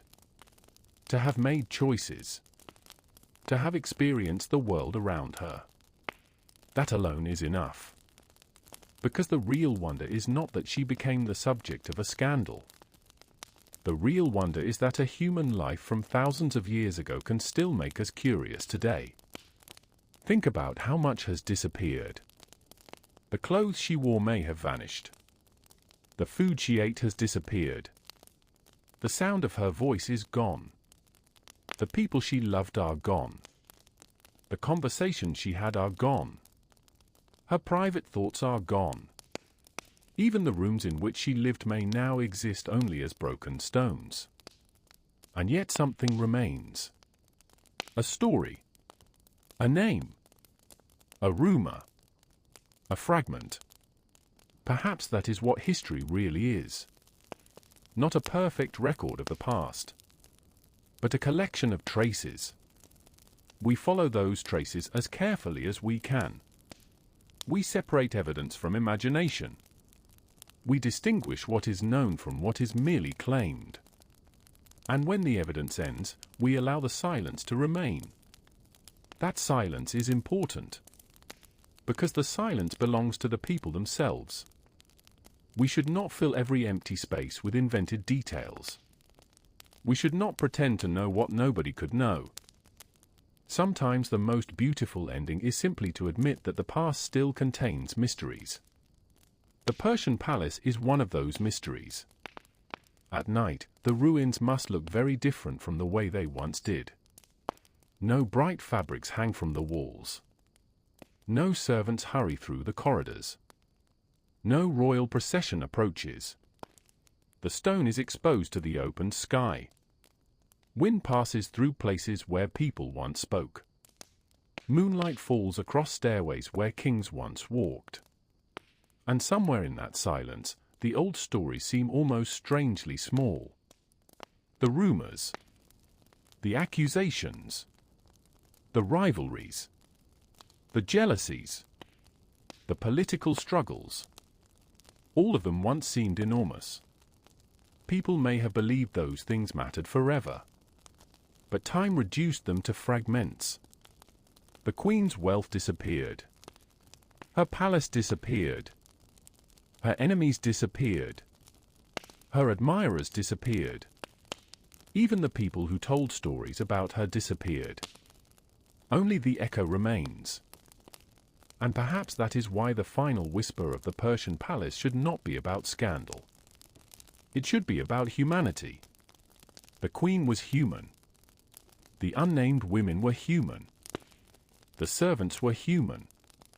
The workers were human. The kings were human. They all lived within their own moment of time. They all believed their daily lives mattered. They all experienced mornings and evenings. They all watched people arrive. They all watched people leave. And eventually, they all became part of the past. So as this story finally comes to an end, imagine the palace one last time. The sky above Persia is dark and clear. The stars stretch endlessly across the night. The ancient stones are cool beneath the moonlight. There is no royal music. No argument. No whispering servants. No political debate. No scandal. Only silence. And perhaps, in that silence, the queen is finally free from the reputation that followed her through history. No longer the most perverted queen. No longer a symbol of excess. No longer a character created by rumor. Just a woman who once lived. A woman whose real life was probably far more complicated than any surviving story. A woman who belonged to an empire that eventually disappeared. A woman who, like everyone else, had only a limited number of mornings and nights. Then even those disappeared. The palace remains. The stars remain. The night continues. And somewhere between history and legend, her memory slowly fades. Not because she was unimportant, but because time eventually carries every human story into silence. The final lamp goes out. The corridors become dark. The ancient palace rests beneath the Persian sky. And the last whisper disappears into the night. Good night.